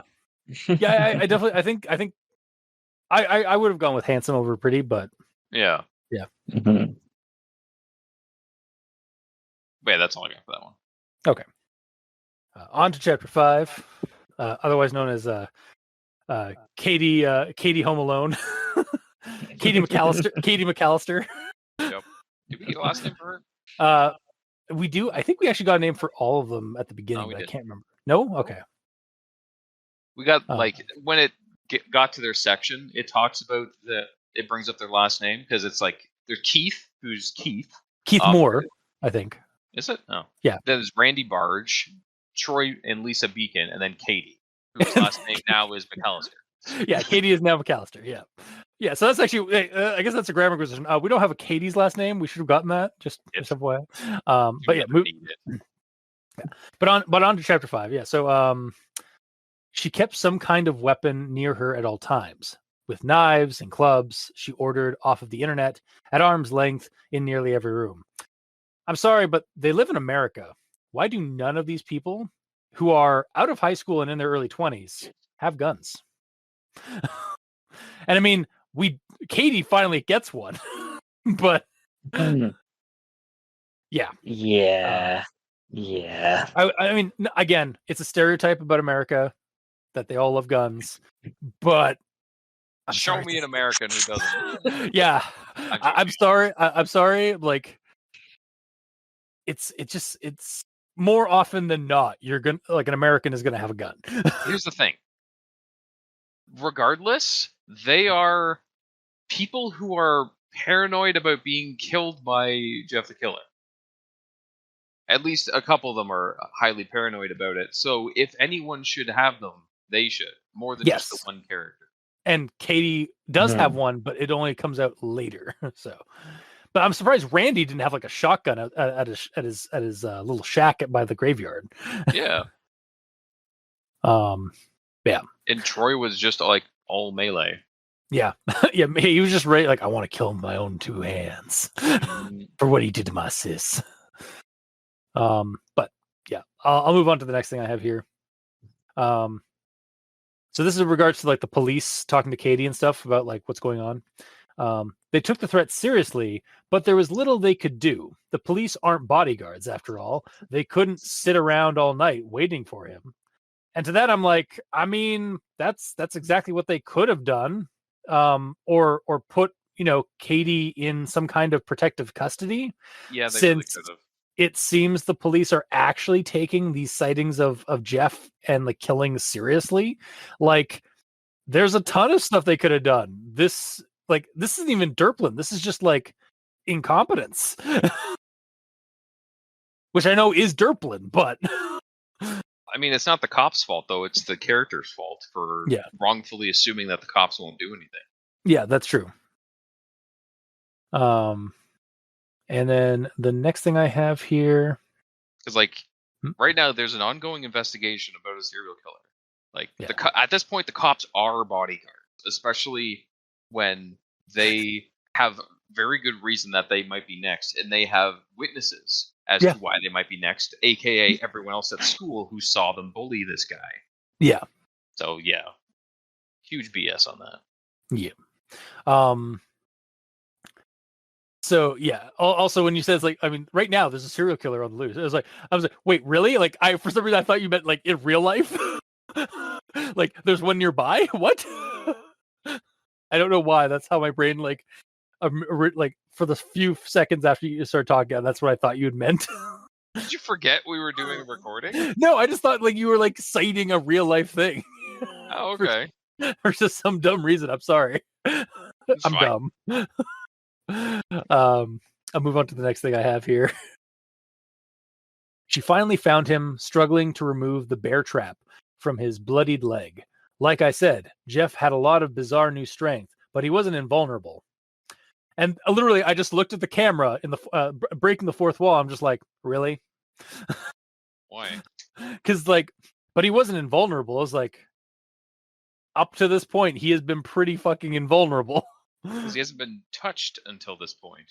I guess that's what it's trying to say is like he's not like he has all the super strength, but he's not like he still has some limitations. Maybe I guess like he's not like able to just like bypass like getting grabbed by a bear trap. I guess is what it's trying to say there. But he feels pain, but he still has superhuman strength there. Yeah. I don't know. Yeah, the way it was said, like when I first read it, it was like it felt like it was just like he's not like unkillable, or maybe that's I'm confusing invulnerable to unkillable is what I think I'm thinking here. But yeah, he can take damage. Yeah, he has a health bar. Yeah, he is kind of like Michael Myers or Jason Voorhees in that respect. Probably more like Michael Myers than Voorhees, but but I'll move on to the next thing I have here. There wasn't a single sign of her anywhere. Even her bedroom was empty. The only clue to her location was the bay window across the room from Katie's bed. It had been shattered, presumably with a desk chair or some other large object. It was clear that she was long gone. How Jeff missed the sound of a window smashing open is a mystery to this day. Yeah, that is weird. You think he would have heard that? That makes too much sense, though. Yeah. Oh yeah, and then this is the part with like Katie getting the gun, and it's like Jeff turned around and found out the hard way that the baseball bat wasn't the only weapon Katie had stashed away. She also had a very powerful handgun and aimed it squarely at Jeff. She pulled the trigger and hit Jeff square in the chest, causing him to reel in pain and let out a horrible, almost demonic sounding scream. And I'm like, yes, finally someone with a gun. Though this is basically not the final chapter. Yeah, this is the final chapter, and this is basically playing out like a slasher flick. This basically plays out how Michael Myers, I do in quotes, dies at the end of the original Halloween. Spoilers for a movie from 1979. Like this isn't gonna end. Like this isn't gonna end it. No. The gun doesn't help. It kind of helps. It prolongs the inevitable, if anything. And then we get the next thing here. With the horror finally over, it was time to pick up the pieces and live her life once again. She had to collect Jeff's body and dispose of it. She was sure the police would never believe her story, and there would and there wouldn't be a way to explain it. Why? Yeah. The police are well aware of Jeff and his killings. They know exactly what he looks like. She was defending herself from an intruder who wished her harm in her home in America. Mm-hmm. I don't get this line of thinking at all, even if she is in this weird paranoid, like worried state of guilt and stuff like that, and she's just not thinking straight. It's still just that that's the part the cops aren't going to care about, is the fact that, like, oh no, like this person that I may have bullied as a kid, like came back after me and stuff like that. Like, as long as you don't bring that stuff up, like he's an intruder trying to kill you. You defended yourself and killed him. You're good. Yeah. Based on my knowledge of the American legal system, which is slim to nil, just like mine. Yes. I mean, any Americans out there, if you would like to correct us in the comments, please do so. I'm not an expert in your laws. Because I feel like with the ongoing investigation, the cops will be like, if there's any information or sightings on him, like, call us, let us know. Yeah. But again, like, I guess it could be like Katie's not thinking straight and she's just like paranoid and stuff like that. But like, it's still just like an annoying thing that happens, because like, yeah. And then the last thing I have for chapter 5 is, but in fighting to defend herself, Katie's fate was the least gruesome. It lasted for about 4 minutes, with her reeling in pain and screaming as she fell to the ground, and Jeff stabbed her a few more times, but it was over once her eyes rolled back into her head. And so she gets stabbed in the heart, and it lasts 4 minutes? I think what it's trying to say is the entire kerfuffle was 4 minutes. Maybe. Because like, as in when he kicked the door in, and then they did all that shit, Home Alone, all that lasted 4 minutes total. Otherwise, it does not make sense. Yeah, because like once you get stabbed in the heart, and like that knife is also out of the heart, and stabbing some more, you're dead within seconds. I'm pretty sure. Like, yeah, I think so. Because it's literally the hub of your blood, of how your blood flows through your body. So like once that is damaged in any way, you're fucked. Unless you have. She died a relatively fast death, right? Yeah. Not a 4 minute long death. Yeah, exactly. And relatively painless. Mm-hmm. But that's all I got for chapter 5. Mikey, do you have anything for chapter 5? Yes. And this is where I went critically silly. Excellent. So, I believe, well, I'll reiterate the quote from the Grammar Inquisition. She kept a baseball with a cluster of nails sticking out of it right under her bed. So we have a baseball. Yes. And it's established there's a baseball. Mm-hmm. So later, as Katie... Sorry, yeah. Keep going. As Katie lorded over him at the top of the stairs with a bat in her hand. Keep going.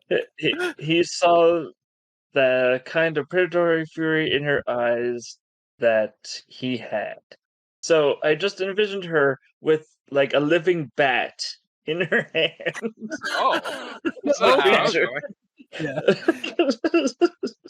I was thinking you were going to say she's up there with a baseball bat and also a baseball that has a bunch of like nails out of it, and she's like, "I'm going to get a home run here." Just cracks it down there. It's like 3 strikes, you're out, because he's killed Lisa, Troy, and Randy. Oh, that would have been so good. Yeah. Katie could have been the final girl of this story, but no. Not that he would die, but she could say that as a one-liner. So. Yeah. And then the ball hits him in the face and like sticks in him, and he just pulls it out. She's like, "Oh, poop," and runs away. Or like just like if this was like a scene in a movie, it'd be like you start hearing like bum bum bum bum bum bum bum bum ba da ba da bang. But it also would have to be established that she plays baseball. Yeah. In the intro. Yeah. Unfortunately for Jeff, when Katie did leave her house, she joined a minor league baseball team. called the Final Girls. All right. No, So continue. It's just a quick aside. I'll let you finish. Okay. I now kind of want to design a baseball logo team called the Minnesota Final Girls. What kind of a baseball name is that? I don't know. It's like what kind of a name is any like the Toronto Blue Jays or like The animal, like what most or the teams are. or the Boston Reds or the Red Sox. It's an item. Yeah, and there's other ones for people too. Yeah. Oh yeah. Anyway, yeah. Teams are weird. Yeah. Sorry, continue, Mikey. So, continuing on this weird chain of thought, the next quote here is, nails and wood splinters stuck out all over the left side of Jeff's upper body, arm and face. At which point, I was thinking, well, it's never really been specified what type of nail was in the baseball. Okay. So it could be fingernails, which would be really gross. Yeah, and kind of weird. Why would they be fingernails?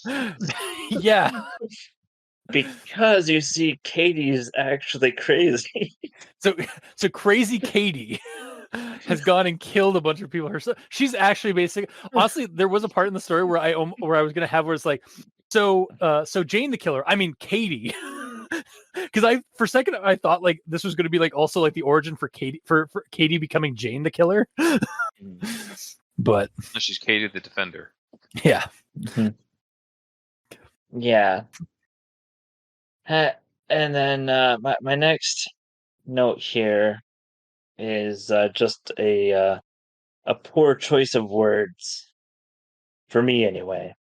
Okay. And the quote is, she was able to flee upstairs like a bat out of hell. So I visualized a baseball bat out of hell. I mean, it is kind of poetic after what had just happened, but a lot of bat-related things in this one. Yeah.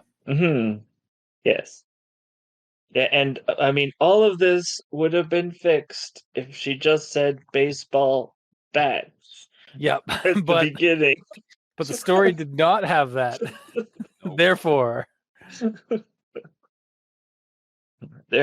all the critically silly stuff happens. Yep. And that's the end of my notes for chapter 5. Okay. Gamer. Okay. By the time this has happened, does she know that all of her friends have been killed? I think she does. Because at this point, it's like weeks in between each kill, right? Yeah, and at this point, I think Keith says that he's already in the hospital, he's already in that hospital in Ohio. So, yeah, because the institution was in Akron, which is in Ohio. So yeah, by now, 3 of her friend group have been killed within the past couple of weeks. So I just don't know why she doesn't call the cops. Like, yeah, like sure you don't want to implement yourself in murder. What? Like, even the fact alone that your group is being hunted and killed should be enough that the cops will keep an eye out, you know? Yeah. And hell, even if you do implement yourself in murder, life in prison sounds better than being killed in these horrible ways. Yeah, especially if it's, I mean, she might get off easy because it was like she was a kid, she was a minor when it happened. It was an accident.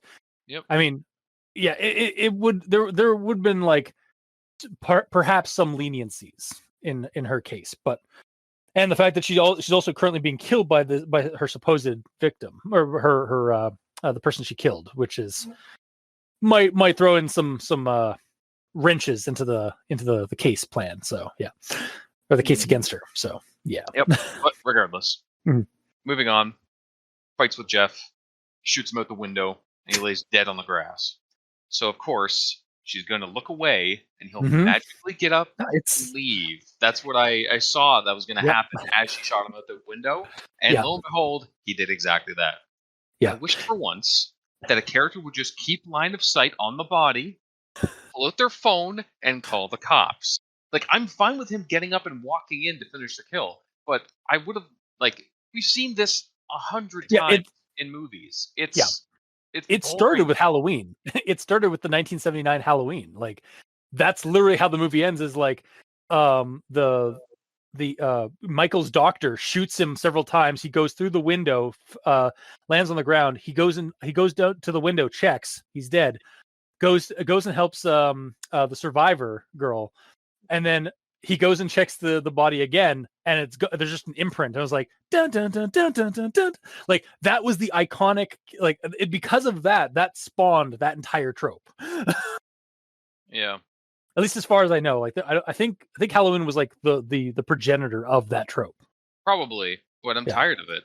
Like, Yeah, that's fair. Yeah, I mean, that was that was like 40 years ago. So, like, you could watch you could probably pick a horror movie at random and see this scene. yeah, no, you're right. You're 100% right. Just bug the hell out of me. Yeah. And, like, there's even ways that you can still do it differently. Like, she just shot him with the gun. Okay. Yeah. So she could go over to the window, still aiming the gun at him, and keep shooting him on the ground. Yeah. Empty the gun into him until the gun starts clicking, and then, like, at that point she, like, calms down and looks away, and then when she looks back, he's gone. Like, even then I'd still be annoyed, but at least it's a little different than her, like, dropping the gun and then looking outside. Oh, he's gone. You know, like, I would love a scene like this where, like, that whole scene happens, like, transpires, like, she's looking at the window at the body, she gets her phone out, she's still looking at the body the whole time, maintaining eye contact, and is calling the cops, and as she's on the phone with the cops, the person slowly starts getting back up, and then she just starts firing again, and it's doing nothing. Yes. Because at that point, she's like, oh, you're fucked. You're so fucked. Yeah, I would have preferred that. Yeah. For sure. All right, so on to chapter 6 then. Yes. So why should they've believed me when I started talking about him? I'm sure at least a dozen other people in that mental hospital were too. You know, like Troy and Randy and Katie. How interesting would it have been if the last 3 deaths that we just read about in strangely intimate detail, again, this is before I found out about, like, that, like, how he got all these details, had just been told to Keith by the others who are also in the mental institution with him, and like in their trauma and guilt of killing Jeff, they all broke and ended up here fantasizing about how Jeff is going to come back and kill them. Like, maybe Lisa was the catalyst for, like, their minds breaking and, like, getting all worried and such, so that Jeff could still be real and out there, or at least these 5 believe that. Again, kind of shifting this from a supernatural, like, horror to a psychological horror kind of thing. It was an idea that came up to mind when, like, because he's still in the psychiatric hospital when this is happening. So yeah. But yeah, that's all I have for chapter 6. So, Mikey, D stands for evil. I don't have anything for chapter 6. Okay, Gamer. My only one for 6 is basically a little bit of a rehash because they keep saying the same thing. Plenty of Jeff the Killer hoaxes all over the country since the nightmare started. Many of the murders initially attributed to Jeff in the media-fueled hysteria after what happened to Lisa turned out to be completely unconnected. They were just homeless people or domestic disputes that had nothing to do with it at all. Why should they believe me when I started talking about him?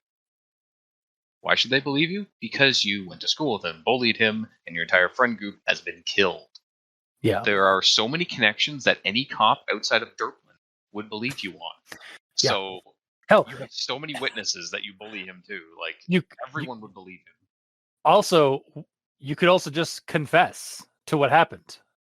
And I mean, that's probably why you're in the psychiatric hospital to begin with, but yeah, because they you're crazy. Like, but in a way that's, you also killed somebody. So let's get you behind bars and a padded cell. Yeah, and at this point the cops need anything because they don't have anything to go on. to get Jeff. So I feel like they'd be almost grabbing any evidence they can. So even a dude in the mental hospital might actually know shit, especially when they're getting nowhere with a case. Yeah. But yeah, that's all I got on this chapter. Okay. Well, I gave my epilogue part with the thing from chapter 2. So, Mikey, do you have anything for epilogue? No. Gamer, do you have anything for epilogue? Yeah. Just in regards to leaving Keith alive instead of killing him. Yeah. I think the reason that he didn't kill Keith is because if he did that, he would have no unfinished business anymore. Oh, so he wants to still exist. Yeah, basically. I like that. Because again, we know that Jeff was dabbling in some black magic, or at least like looking some stuff up when he was younger. Mm-hmm. So yeah, no, I like that. Maybe like that's part of like he knows that like if he keeps one of the people that he's that is keeping him angry and hateful alive, then he will still be able to move or exist and not end up in hell or limbo or wherever he's ending up. Mm-hmm. That being said, his whole reason for coming back was to ruin their lives. Yeah. But like, I don't understand how that translates into him murdering innocent people now. I mean, at this point, he's just become a rage fueled like a hungry ghost is one of the terms in some mythologies. Basically, like a ghost that they died in a violent way or like a horrible way, or they died in anger, and as a result, they have to spread that anger and violence and hate.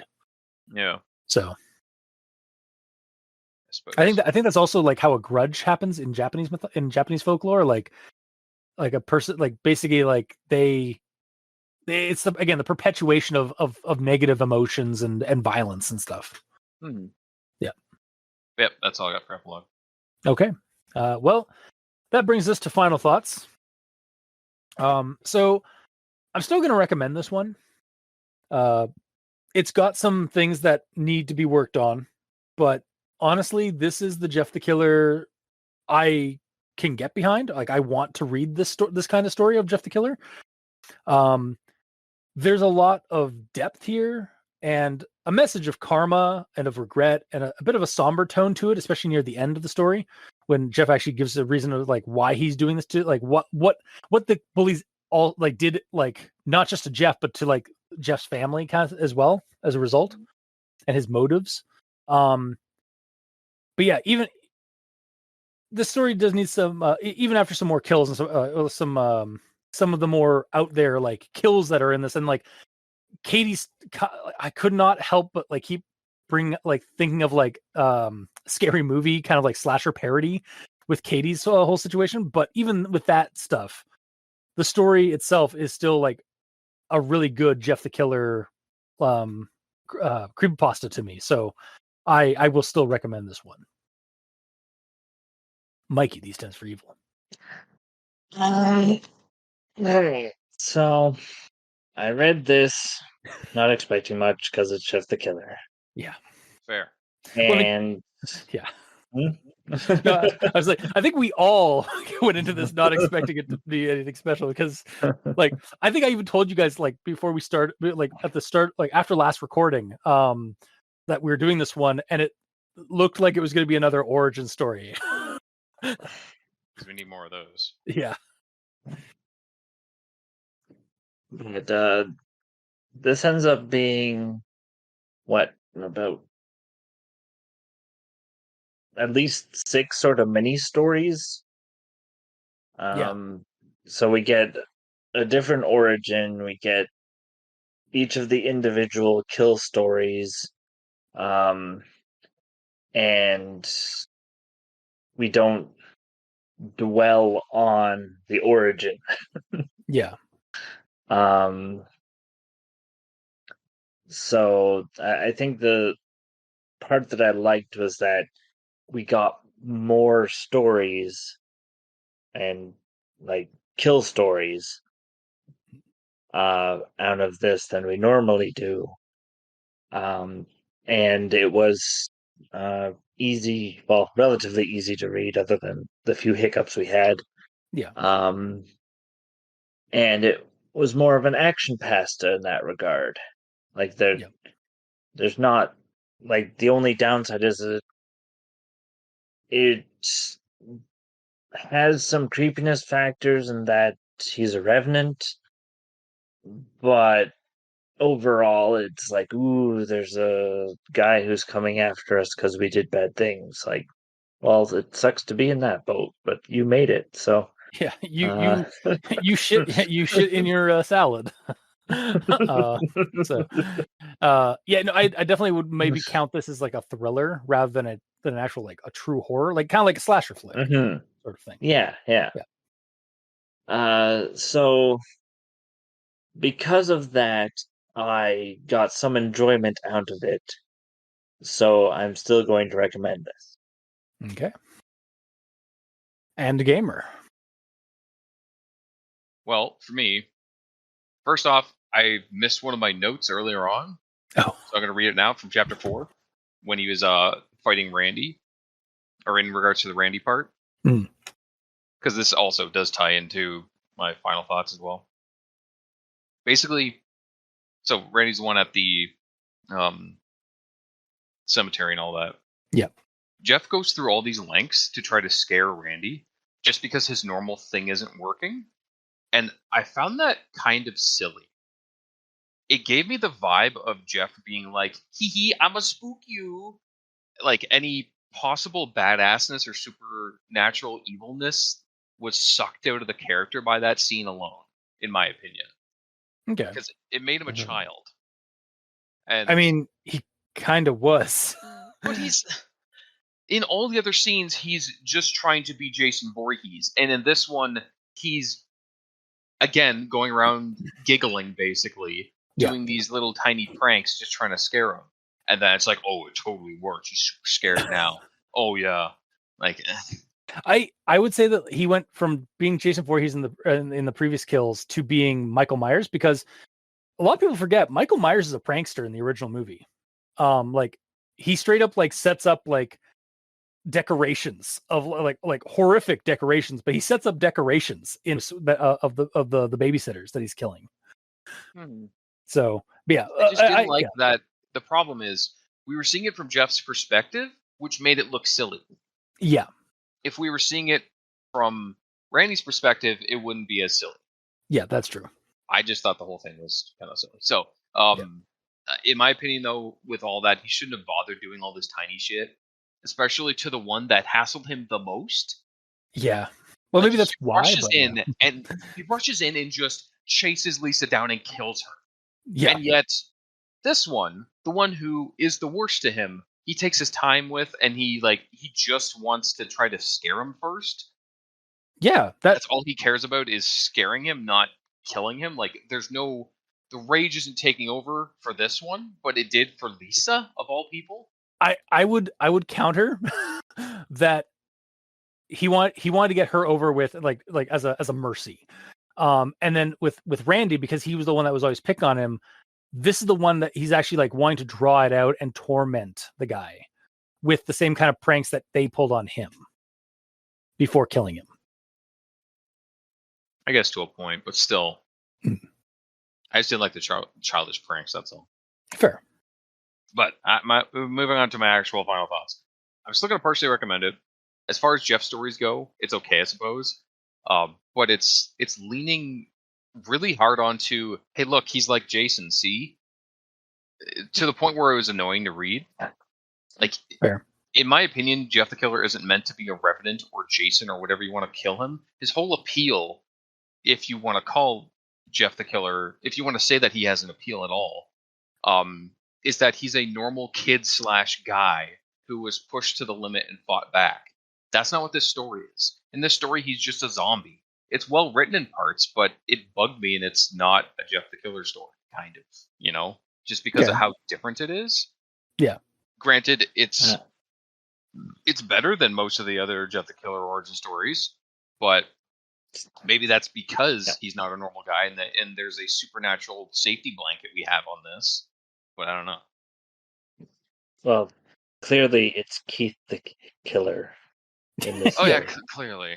I mean, honestly, I think I would that more if it was turned out that like Keith was actually the one that was killing people, and again, this was just it was like either the ghost of Jeff or like again another personality. Mm-hmm. And yeah, overall, like this is still better than most Jeff stories because it's well written, and because I did also like the chapter by chapter switch in perspective on the victims and all that. But it's not enough for me to just flat out recommend it over other origin stories, which I like honestly did enjoy. Yeah. Partially because of stuff like through 90% of this entire read, I'm like, how is Keith Mr. Narrator Man that knows everything? Yeah. Was he stalking Jeff the entire time watching this happen? We could have used like some kind of like hint or even like something to tell us the beginning, like how he was knowing this stuff or like how he was in the know of it. But yeah, I was honestly wondering, is this going to turn out that like Keith has been a ghost this whole time? Yeah. He was actually the first kill. He's not actually like, yeah. that was that would actually been, again, that would have been another interesting idea to go with. Mm-hmm. He's just like ghostwriting all this. Yeah. It'd be cool. Mm-hmm. But that doesn't happen, so partial. Okay. No, that's fair. You are entitled to your opinion. So that'll be 2 recommendations and 1 partial recommendation. If you like what you heard, or if you didn't, leave a comment in the comment section below where this gets posted. We're all on Twitter. You can send us messages there. Mikey is at the E stands for evil. The Gamer in Yellow is at the Gamer in Yellow, but let that W at the end because the name is very long. Yeah. And I'm at Review Cultist. Review Cultist is also on Blue Sky. So at that moniker, I'm not just not talking in the third person suddenly. And you can also send us emails at aldentebrigamortis@gmail.com. That's ALDENTERIGAMORTIS@gmail.com, where you can also leave us suggestions for other creepypastas, SCPs, spooky things. You creep it, we'll peep it. Yeah. And if you'd like to help support our show financially, you can go to Patreon, select the back tier you'd like to support us at. We have $2 and $5 tiers with special episodes, early access, extra content. To our patrons that are helping support the show, thank you immensely. You're helping keep those hosting bills at bay. And as always, we very much appreciate that. And to our listeners and the authors of these stories and editors of these stories, thank you immensely, because without your listenership, it'd be like screaming into the void.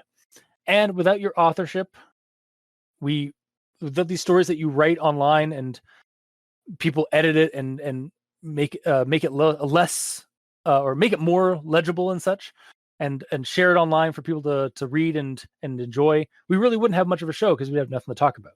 So thank you. Until next time, I have been your host, Review Cultist. I'm Mikey. The E stands for evil. And I'm the Gamer in Yellow. And this has been Al Dente Brigamortis with the end of Jeffuary 2024. Sleep well, and for one last time, go to sleep.